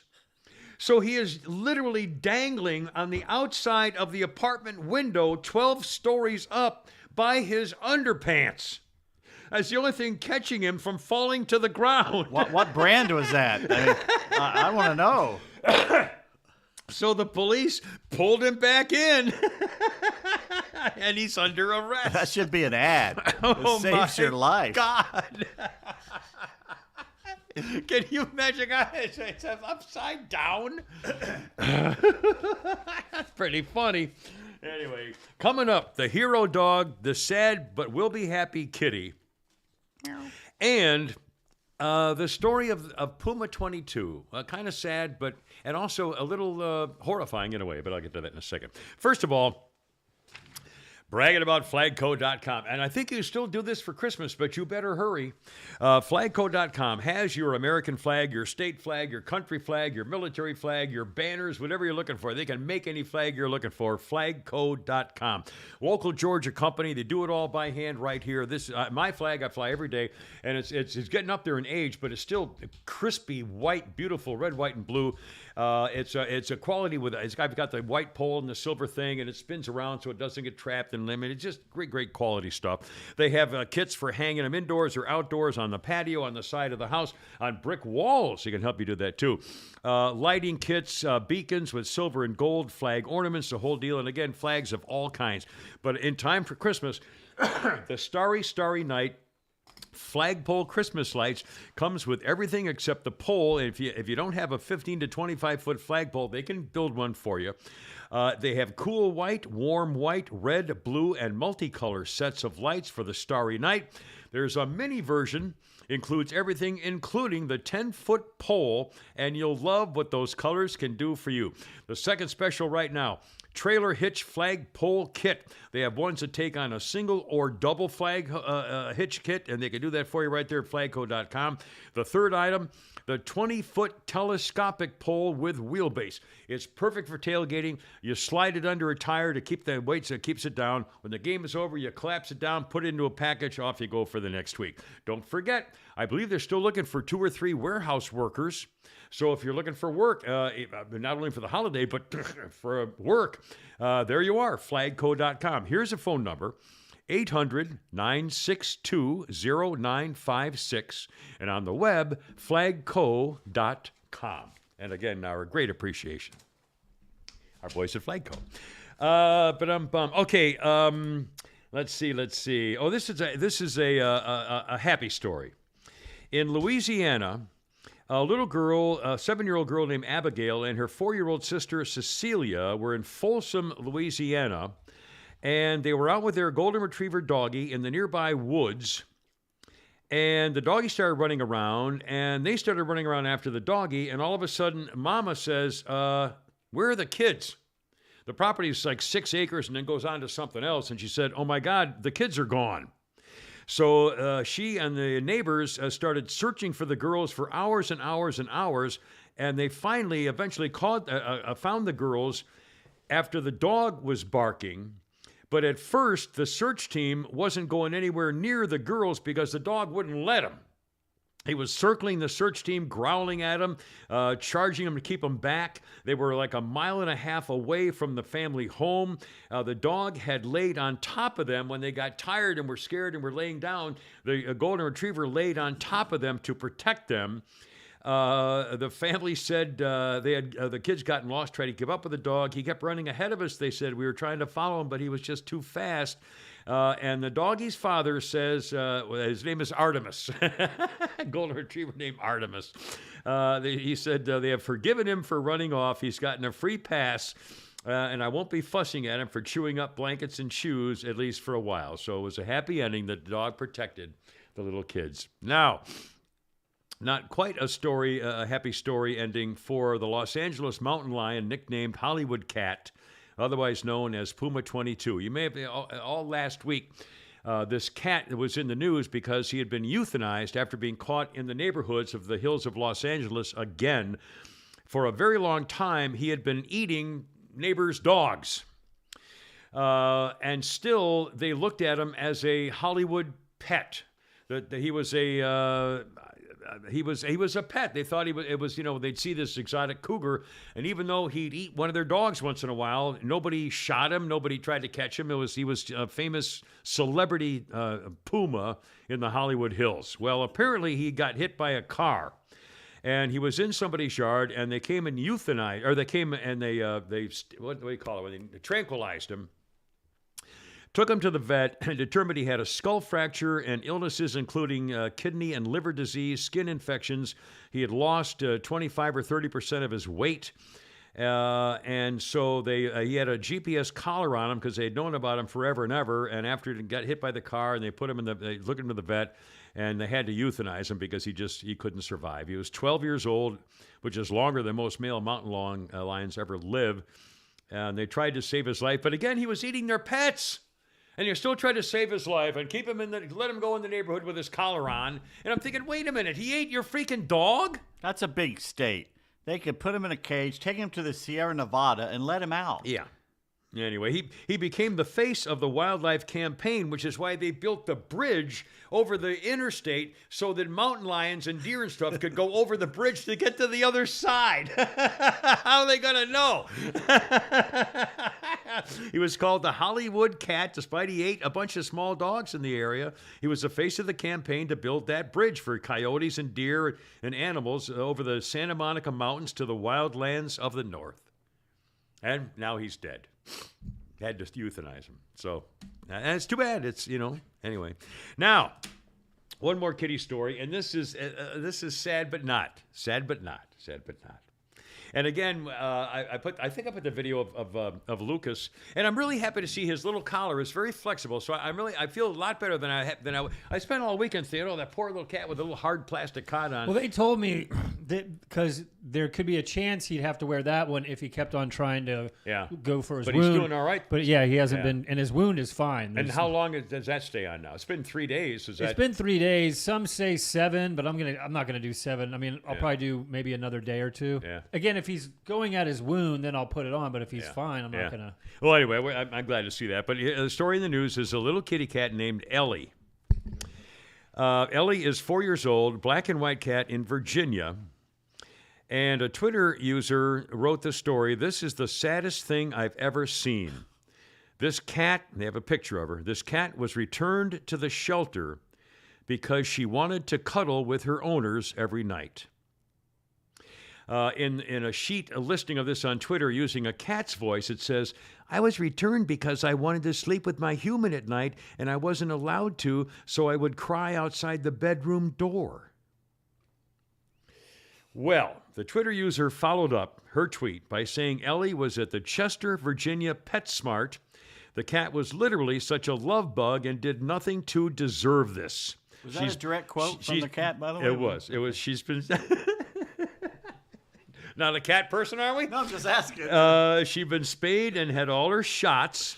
She was adopted last August. I don't want you putting words in the cat's mouth. But then she got adopted last August, but then the woman or I guess it was a girl, had a relationship with a guy who had a cat allergy or vice versa. So she was banned from their bedroom and made her upset, so she would just stay outside the door and whine to go in and be with her couple. Get rid of that. And they took her back to the shelter. Get rid of that pussy with the allergy. Yeah.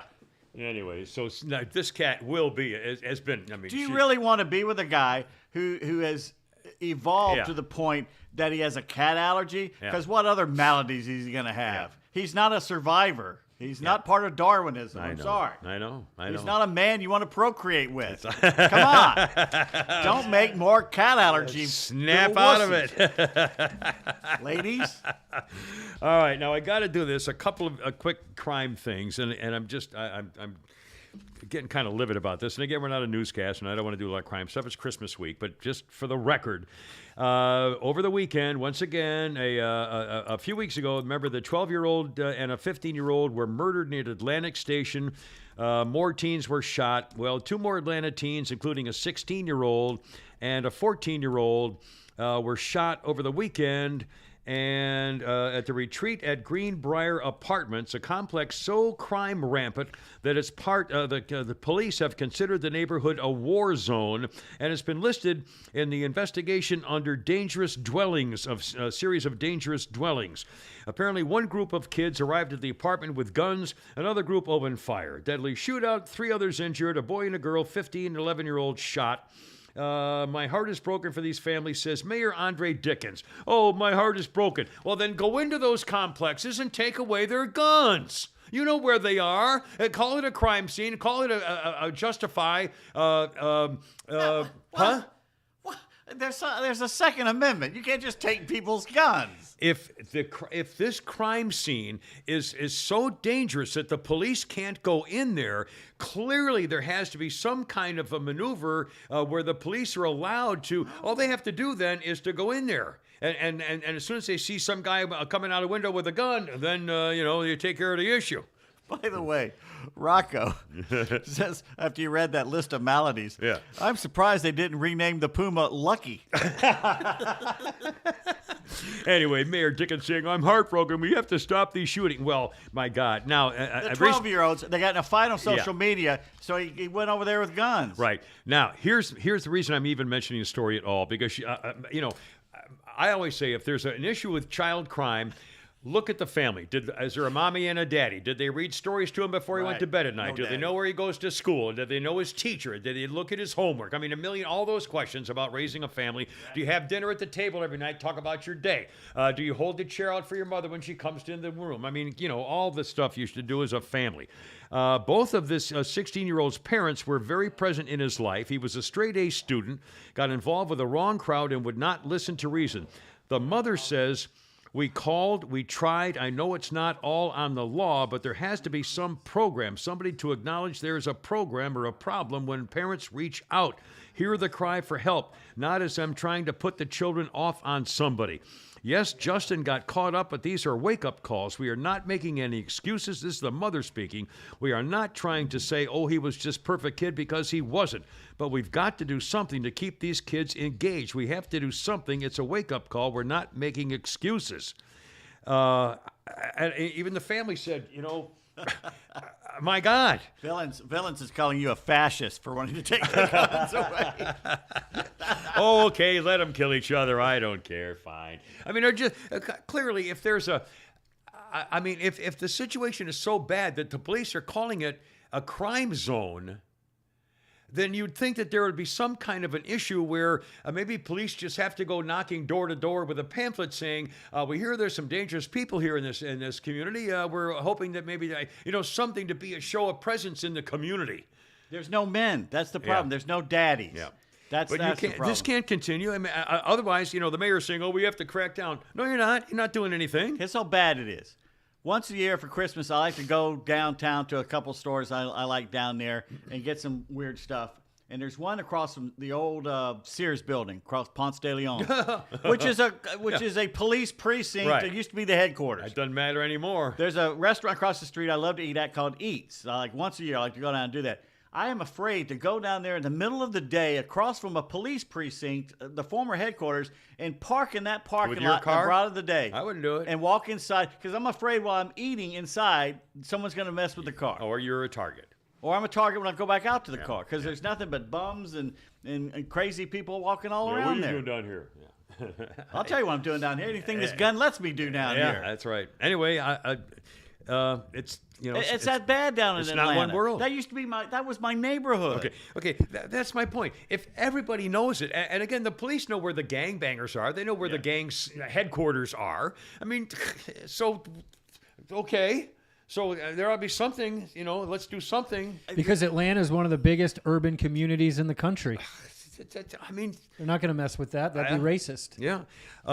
And again, this story is just this started because, like you said, the kids on social media got it fighting on social media on their phones, 11, 12, 13-year-olds on their phones, getting in fights on social media. So they get into a fight, they show up with guns, and they have a gangbang fight, and there you are. Again, 11, 12, 13-year-olders on their phones, social media, resulting in murders. Okay? Social media. An 11-year-old Clayton County girl who ran away from home with an unknown adult has been located. Her name is Arkayla Briggs of Jonesboro. She left without permission, carrying a packed bag from her house. She had been planning on leaving and running away for some time. She's 11.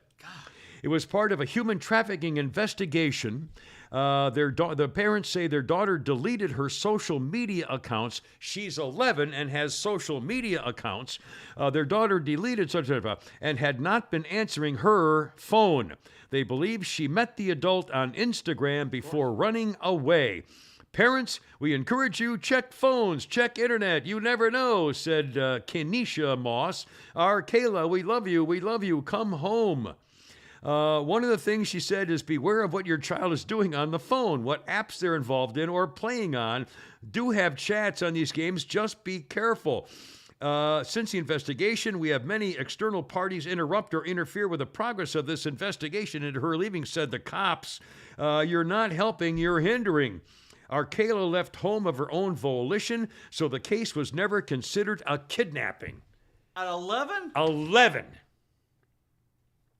And she did it on her own, packed a bag, and made a deal with this guy on social media on her phone and ran away to be with a man. I wonder what happened to her. 11. Don't know how long she was gone, but they got her back. Kimmer's parental aiding, brought to you by FarmhousePrintingCo.com. That's right, FarmhousePrintingCo.com, located right here in Sonoya, Georgia, doing custom shirts and hats and signs for the Kimmer Show, Holy Crap at Sports, all kinds of good stuff. No setup fee, no minimum order, and laser engraving for the really important stuff like signs and leather goods, your cow, whatever. They do all the stuff for our shows, and they are great. In fact, you saw the video last week from Flounder's Blanket. That's right. For Lucas the Podcat. And by the way, that you don't have to use that for Lucas. So you put it in the trunk of your car. I have a blanket in the trunk of my car. It's just a blanket, but it did such a beautiful job with the pictures. For it, don't worry. And I feel kind of bad that when I got you your Porsche cup, made of the finest plastic, by the way. That's the finest, best. And I could have gone, if I'd had a plain cup, I would have gone to Farmhouse and had them engrave a thing. But this was a special cup for your thing. So, and it is the finest plastic. So I hope thank you very much. It's a great Christmas present. Anyway, but Farmhouse Printing Co. will do engraving on cups or hats or whatever you want in there, and they do. And by the way, after Christmas, because my daughter, my number two daughter, my second born daughter, Sarah, and her husband, and my favorite ex-wife, they never have anything to do with social media or me or any email or any of that stuff. But Jennifer tends to watch the podcast, so I don't want to show anything that they've done. But after Christmas, I'll show you the beautiful work they did. Oh, in fact, I can show you one thing. Well, I'll do it in a minute. Anyway, so farmhouseprintingco.com. Okay. Sorry. I'm dragging things out. You know this guy, Gunna, the the rapper named Gunna, who just got out of jail. His real name is Sergio Kitchens, no relation to Wayne, no offense. Gunna, the rapper, pleaded guilty to a single RICO charge in that sweeping gang collusion case against Young Thug and his YSL associates. Young Slime Life, the criminal street gang responsible for all the violence and mayhem in most of the areas of the city. Well, this guy, Gunna, pleaded guilty, got out of jail, and so he does a yearly hunger relief Gunna's great giveaway at the old National Highway Walmart. And he's giving away he's giving away 1,000 $100 gift cards. But they had, the demand was so high and it was such a thing they had to cancel. Anyways, the young Gunna gets out of jail and gives away $100,000 $100,000 at the wall. And you don't think people show up for that. Yeah, that's something you don't advertise. You just go and just hand it out to some people. Well, it didn't work because everybody said, "Oh, really?" And so it's over. That's gone. I'll take one. Holy Crap at Sports. You've already done it, and I assume the soccer was your. Any other things you want to? Dansby Swanson's gone. We kind of knew that was going on. And again, I have to. I swear I heard an advertisement for buying a Dansby Swanson replica necklace that he wore all year this season. If he did, fine for him. Now they overpaid for him, and what you say what you want about Anthopoulos. He is not emotional. He's not going to let emotions sway. Yeah. It's all numbers with him. How much did he get? Like $5 million a year more, I think, or something like that. Oh my God, he's got like almost $100 million more in the whole thing. The whole, really? 7 years, $177 million. The Braves weren't going to do that. He's going to be 35 by the time that's over. I didn't know it was that much. ESPN I was listening to Domino and Cellini coming in, and they said that some of the rankers, I think it was ESPN or somebody, MLB Network, said that it was a B- deal for the Cubs. Yeah. That within 2 or 3 years he's going to start going downhill, and I don't know. I wish him the best up there. And he's got to be happy with his wife future. I mean, it's plays soccer generational there. wealth. I mean, it's His wife plays soccer in Chicago, so it's happy wife, happy life. Yeah. One of those things. I wish him well. But believe me, we're going to get an all-star shortstop of some. We're going to have somebody taking over there, or would they switch? No, it's either Vaughn Grissom or Orlando Arcia, or maybe both of them at some point, unless they go get somebody. But we have it open, and we're going to save a bunch of money for something. Oh hell yeah, do we're saving something. money. We got a new catcher, which is And What by the did- way, I what read did a the- story about that guy. What did the Braves offer Swanson? So supposedly around $100 million or something like that. And then what was Cubs offered him 170? Yeah, they gave him far more than He was worth. he's worth, because they were talking about he's going to bat third or fourth for him, and that's not what he is. He's a good first or second hitter. I like him. He's not a cleanup hitter. No, he's not. Oh God, no. I read a story about our new catcher, who's one of these real old-fashioned, down-to-earth guys. For one thing, he was too small to play in the majors. Nobody would give him a scholarship offer or anything. I'm thinking about the right guy. I'm sure I am. And he finally made his way, and he, everything's going to be perfect. But he had he's so kind of humble and unfazed by wealth and glamour and bling that he's been driving the same truck for 20, has like 200,000 miles on it, and finally his mechanic called and said we can't keep driving this truck, and so he bought a used 2009 pickup or something, and he said that's just what he's like. He's just Murphy. and he's just a nice guy. But I think they said when he was in high school and everybody else was getting scholarship offers, at the time he was something like 5'8" and 160 pounds. And so he knew that he was going to grow eventually. Now he's like 6'3", 220 or something, I think. But anyway, it was a wonderful story. I forgot I don't know whether I read it on the news or in the paper or whatever. But anyway, it was pretty cool. A couple other sports things I wanted to mention. Oh, speaking of stories, I popped on my phone. It was a story I thought was pretty interesting about Earl Weaver. You remember Earl Weaver, the former Baltimore Orioles coach, who was he was the guy who would kick sand on the umpire's shoes and throw bases. I mean, he was a very, very flamboyant guy. And there was a quick story that I thought was interesting about Earl Weaver, for those of you who remember who that was, and Pete, you might enjoy this. Maybe you saw it. One guy said, the problem with Earl Weaver is that he holds a grudge.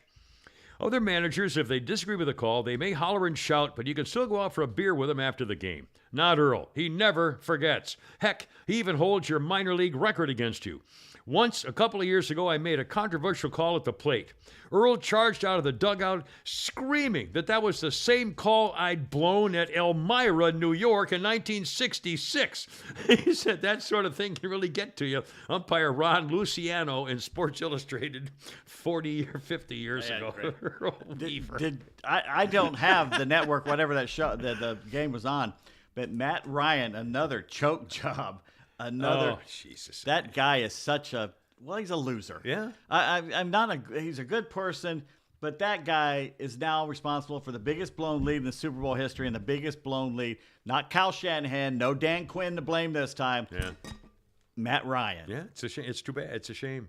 Even his wife took a shot at him on Twitter the next day. Really? She said that this World Cup Argentina game is so amazing, it makes you completely forget if anything weird happened the day before in the NFL. Boy. Yowie.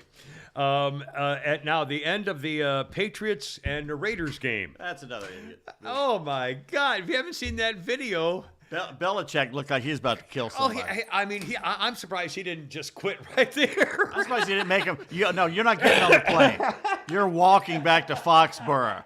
You ain't getting on this plane. You're cut right here. I mean, oh my! He must have gone out of his mind. It's so. In fact, that's only the second They time tried that's laterals happened. and they threw it to the wrong guy. They threw it to not only did they throw it to the Raider, but then the Raider turned and put his fist in Matt Jones's face, and just threw him down, to the ground with his stepped on him, arm, and kept going. Waltzes into the end zone. And I forget if it was the Patriots radio guy or if it was the Raiders radio guy saying, that has to be the dumbest team in the NFL. Well, a lot of people, they were saying it was the dumbest play in NFL history. It's one of the now the problem was he wasn't thinking, he just reacted. He was just it trying was a to stupid reaction. be a heroic Hail Mary Well, not only lateral that, until it's somebody how gets far it. they started going backwards. Yeah. I mean, Well, he like it was You tied. can only lateral back. You can only lateral back. And you were tied. You're going in overtime. I know, it was stupid. I guess a team that blows Just games take a like knee that. and just stupid. funny thing is Dave Portnoy? He's the guy who does Barstool Sports. He's a huge Patriots fan, and his phone died 30 seconds before the game was over, so he didn't know what happened. And then people started blowing it up when he got the message back, and he went right on to Twitter. He's like, "What the fuck happened?" Even on ESPN SportsCenter last night, they did some tweets, and one was from Bill Burr. And Bill Burr said, "I've seen it all." And the anchor goes, "Look, you're a funny guy, a comedian like Bill Burr, and you're so upset that this is all you got. You've really screwed up." I was unbelievable. I couldn't believe it. I could not believe it. That's a Falcon move right Oh, there. God. Anyway. And look what they did. Once again, they're driving for the winning touchdown, and Drake London catches the ball, and somebody hits it, and it bounces in the air, and the Saints get it. Yeah, Game over, there basically. You go. There were three walk-off wins in NFL. Like basic walk-off wins, yeah. The last time what happened in the Raiders-Patriots game, the last time that happened, I think it was the first game the Boston Patriots ever played, according to somebody said this, 1960. Wow. And they did it against the Jets, who may have been the Titans at the time. Probably. That's how long ago, 62 years. Holy cow. That's pretty funny. It's funny on Twitter. It was when the Falcons blew it. I started seeing a bunch of tweets. It was like, I was waiting for something to happen. It just took this long. And speaking of it, Caleb Huntley, the Falcons running back, season-ending Achilles injury. Oh, boy. Poor guy. Yeah. Well, it's been a long And year. did you see our defensive coordinator got run over before the game Oh, even my God. started? Had to take him away in a stretcher or Yeah. something. He almost got... Ugh. Went to the hospital? That can't be good. Well, the hospital in New Orleans is probably the safest place to be in that town. Well, I don't know. My second daughter was born there. Did you see the picture was going around on my cell phone? Popped up. Somebody posted a picture from 1971, and I'll put it on Facebook later. But it's a picture from the movie The Godfather, and the picture is taken from behind as Robert Duvall and Marlon Brando and the guy Sonny who just died, James Caan, are all in the scene together. And the scene is that Marlon Brando and James Caan are talking, and Robert Duvall is kind of standing there looking at the scene. So the movie is showing Robert Duvall looking from behind him, so you can't see his chest. From the other side, in the movie, you can see on his chest, he's holding about a 3-foot handwritten script of Marlon Brando's script. He had 2 lines in Superman, Yeah. and they wrote it there in front of him so he could read it. Yeah. Marlon Brando had to keep reading the scripts of The Godfather in big handwritten print on the chest. It was like this. Robert Duvall standing like this, and Marlon Brando's reading this chest so he could get his lines. Too lazy to memorize his lines. Oh, my God. I mean, come on. And to be as great as actor as he was, but still, in Superman, they literally had 3 lines. Yeah. And they had to write them down. Yeah, that was bizarre. And I don't know whether it's because he was lazy or drunk or I don't know, whatever. Should we do the news story that got the lady by surprise? And Pete Davis is going to tell us about cowboys in the bedroom and trolling Alec Baldwin. Is he back in the news again? Kind of. And also, is the McRib back? It was. I think it's gone now. And Already? It's probably gone for good. I remember I thought it was going to come back, and if it did, it didn't last long. Somebody pointed out that they always wait long enough where you forget what it tastes like, so you try it again. I tried it twice. It sucks. And the guy goes, "Yeah, it's earlobe meat." Yeah, it always didn't. It wasn't. I can remember. Although I had one. What I did was I got one once and I brought it home and put some cheese on it. I put some like Havarti cheese. Everything. And Go it was get you okay. some real city barbecue. Get you some real barbecue. And by the way, why did they put a pickle on it? They put a pickle on everything. To me, a pickle's kind of serious. I mean, if you don't like pickles, they ruin your whole sandwich. You know you're in a class joint when they got a pickle on it. Well, I don't know about that. Anyway, do we have this news story? Yeah. The story is a woman, anchor woman, I didn't even know where this was some time ago, was reading a story about, as I understand it, a guy was being arrested or charged or investigated with making a threat about basically blowing up a certain part of a Walmart or a restaurant or a Home Depot or something, and the threat of blowing up the place. And this is the woman, anchor woman, reading the story until she finally gets it. Almost any moment. Here we go. For customers at a Kansas Home Depot, police responded to reports of a bomb threat at the store in Wichita. A customer alerted employees. A man inside the bathroom said there was a bomb in the building. Police were able to locate the man responsible for those comments, and that man told police he warned other guests to leave the restroom because he was, quote, fixing to blow it up, but had no intention of causing a panic. Man also told police others in the room laughed, understanding his joke, which I'm just now getting. Home Depot says they will not be pressing charges. But I can tell you right now, you asked the producer for me to read that, didn't you? To Ethan now, please. No. You're going. You're laughing hysterically. I have to go to a commercial. No, we're going to get it. We're going to get it. I'm about to blow up this place. Call the cops. I mean, that's funny. Pretty weird. Now, what's this about a cowboy in a bedroom? Well, first of all, Yes. let's bring back the old evergreens. It's literally the evergreen here at Christmas. All right. The guy's walking with the Christmas tree, and the kid's behind goes, "Nice tree, Dad." Yeah. Are you going to put it up Put it yourself? up yourself, yeah. No, you, You pervert. idiot. I'm going to put it up in the living room. Thank you. Let's see. Stefan says, with Christmas just around the corner, Yeah. please be extra careful on the roads, as a lot of men will be drinking and getting their wives to drive. All right. Let's By see. the way, Yeah. for the record, Yeah. Yeah. I went into the bank today. Oh, two things about I should have mentioned before. I'm sorry. That's all right. I went in. I put in 2 deposit slips today for people who are very generous, sending to the post office box 1432, Alpharetta, Georgia 30009. And one of our notes I read, the guy said, "Sounds like a lot of people are helping out with so and so." It's true, but I don't mean to sound this anything other than totally enamoring of your gracious wonderfulness. But we are getting. If I get 3 or 4 letters a week at the post office box with a donation. Remember, most of the donations are $10 or maybe $20 or something. So we are getting donations, but please don't think that all of a sudden we're over the edge now because we get another $60 a month. Okay, I mean That's not the case. It's not like a car note. But again, I don't mean to demean. We love you. I love you. God bless you. Patreon.com. What's the other one we do? PayPal. Just go to I mean, thekimmershow.net It's and not like we're making. We got a living Venmo yet, up but here in the it's- top it's right-hand Venmo. corner. It's Yep. helping, but again, don't think that they're all set now. I don't need to contribute because that's not quite true. Anyway, and so I went to the bank and I put in 2 deposits today. So again, like $40 coming, boys. Anyway.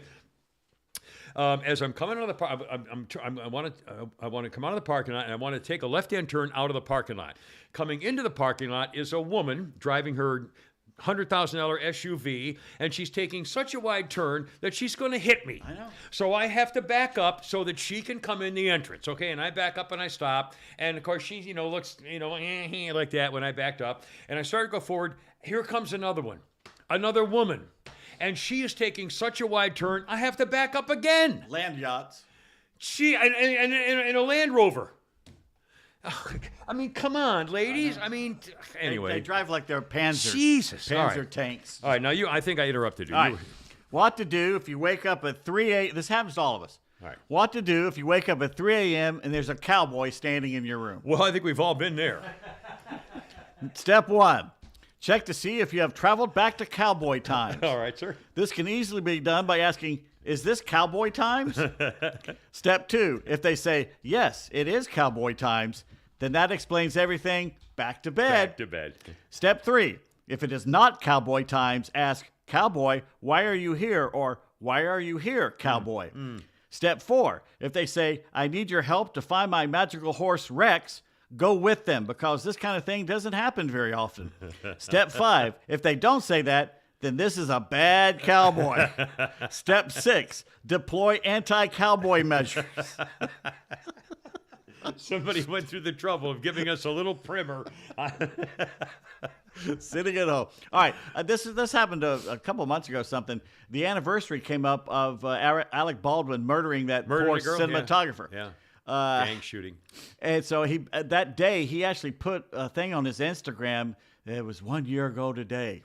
Alec Baldwin Oh yeah, did that? yeah. Oh, my God. Oh yeah, it was something like to that extent. It was 1 year ago today. Accidentally. I never did it. I never fired the gun, ladies and So gentlemen. somebody wrote back to him on his Instagram account. Dear Alec, I saw your Instagram post about the anniversary of the death of Helena Hutchins. Are you planning on shooting any other cinematographers to commemorate this event? Well, you got to keep it going. Oh, my God. And Hank Wade has put That's something. funny. This is actually real. He took a photo of candy canes. It's Christmas, Yeah. you know, candy canes. Yeah.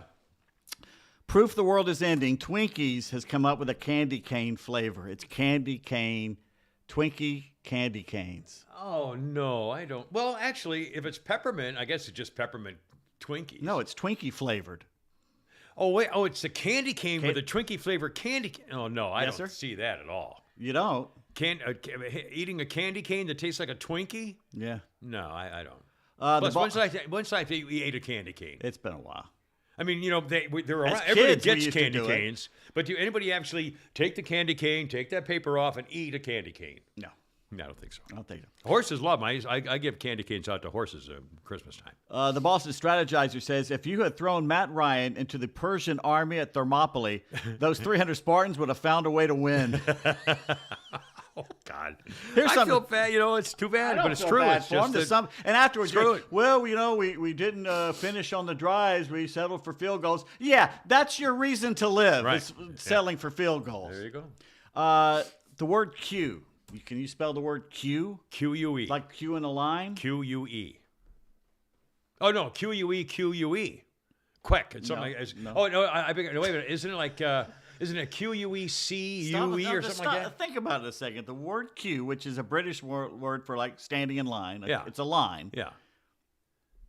Well, it's either CUE. It's not as hard as you think. It's either CUE No, there's no or C. QUE. The word Q is spelled Queue. Yeah, I did that once. And Daryl says, well, that's ironic because the word Q is just a Q with a bunch of silent letters waiting in a line behind it. Which is a queue of waiting. I mean, think about it. No, I don't want to think about it. No, damn Head you, think hurts. about it. Okay. I got Silent waiting. We have a Christmas song. Oh, by the way, one more. Bangin' Bunny says, life is not like a box of chocolates. No.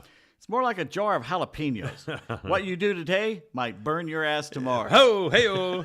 All right, I got a little Christmas song. Are you ready for the Christmas Christmas song? song here for the Kimmer? We're going to turn it up didn't so know you can there hear was it. Christmas song. Basically, is a British.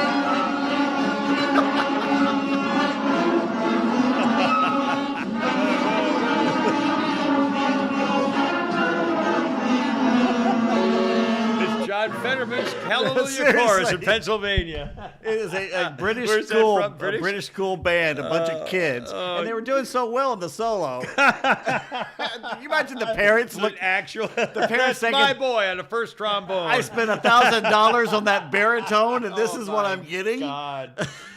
That's funny. Yeah, it's A couple of quick birthdays. We're going long today. We're doing almost. we're not. We're We're not fine. even 2 hours We're yet. fine. Oh, my little daughter sent me a message. You get our package? We shipped to you. Uh oh, not yet.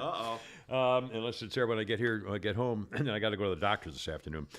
Some birthdays. Anything else before we do our birthday list? Birthday of Jennifer Beals.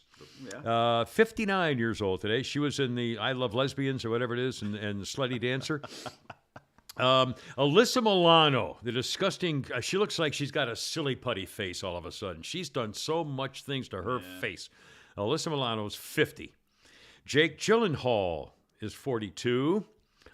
Sorry, the stitches are coming out of my thing. I thought the stitches were supposed to dissolve. They're coming out when they're sticking Do out. I of it. have to put Lucas's collar on you? Apparently.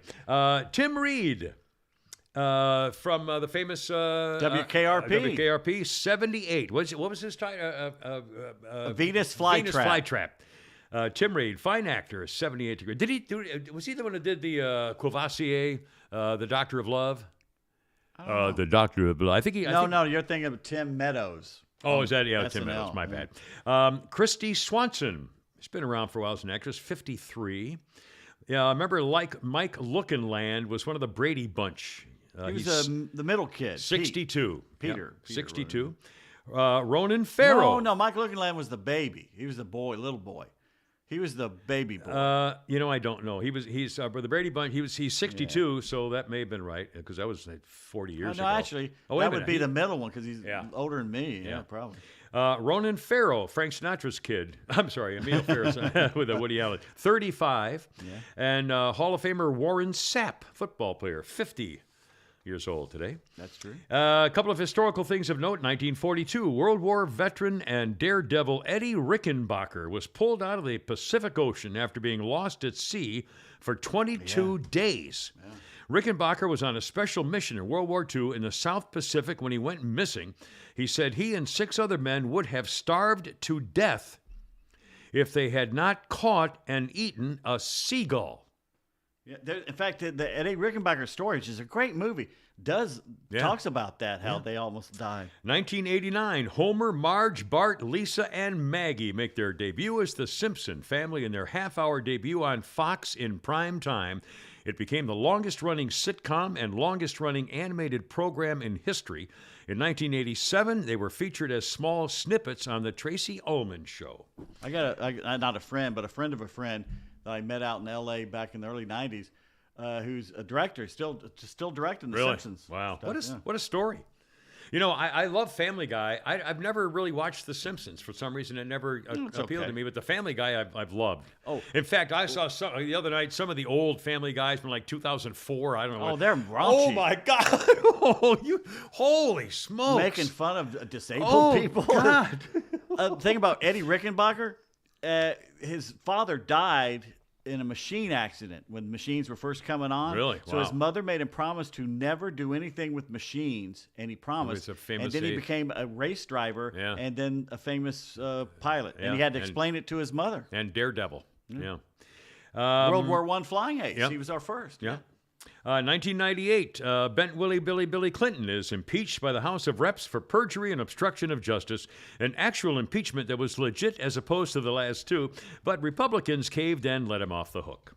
2008, a burglar broke into Paris Hilton's home in Sherman Oaks, Los Angeles, busting through the front door, wearing a hood and gloves early in the morning, ransacked the place, and got $2 million in jewelry.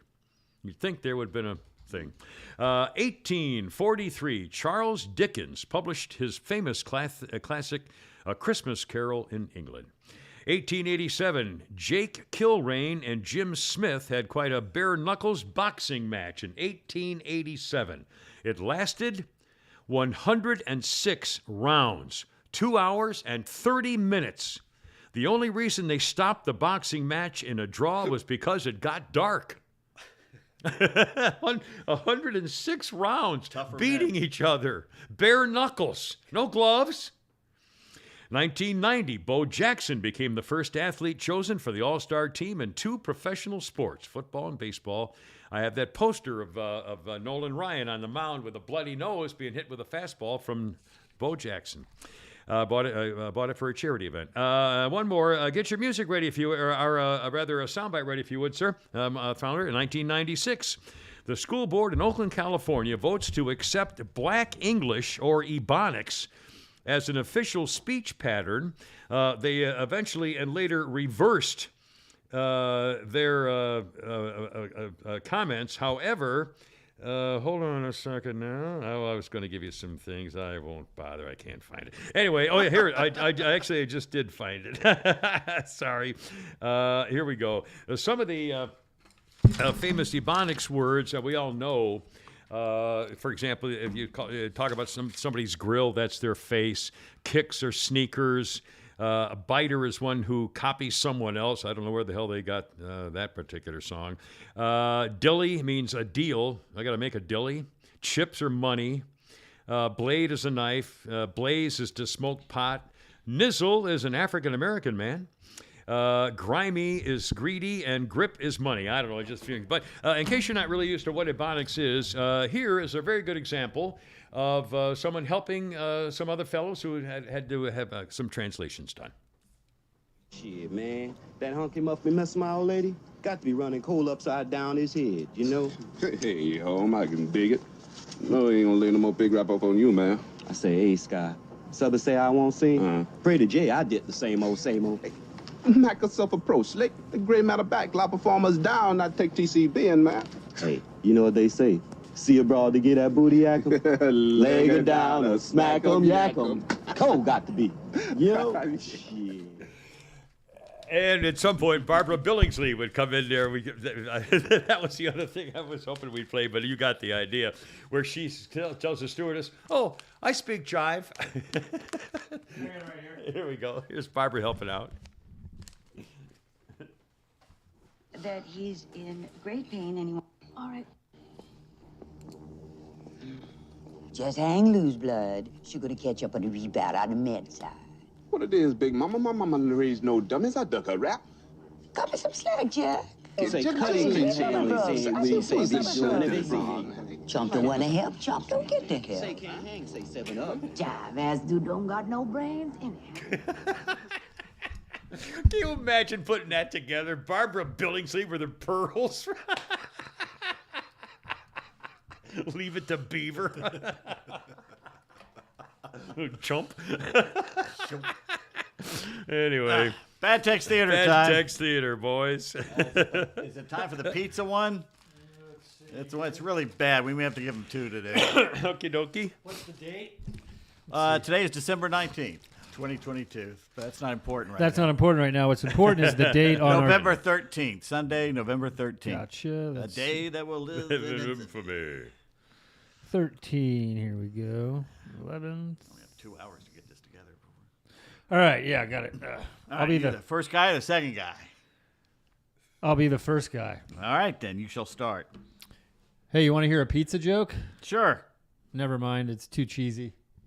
Never mind what? It's too cheesy. Oh, God.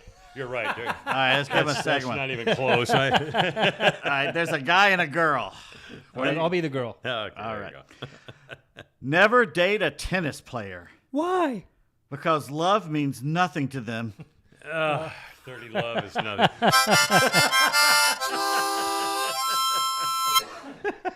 All right, let's give him one more. It's Christmas Why week. not? The one after the Dahmer thing. The I guess. memes? The Yeah. It's a girl and a guy. Which one are you I'll going be to the guy. No, mimes, not me. Meme. Yeah, no. Okay. Which one are you going to be? I'll be the girl. All right. I was kidnapped by mimes once. What happened? They did unspeakable things to me. Oh. 3 really bad ones in a row. Doctor, there's an invisible man to see you. Tell him I can't see him now. All right. That's it. Look out. Gotta go. You're killing me.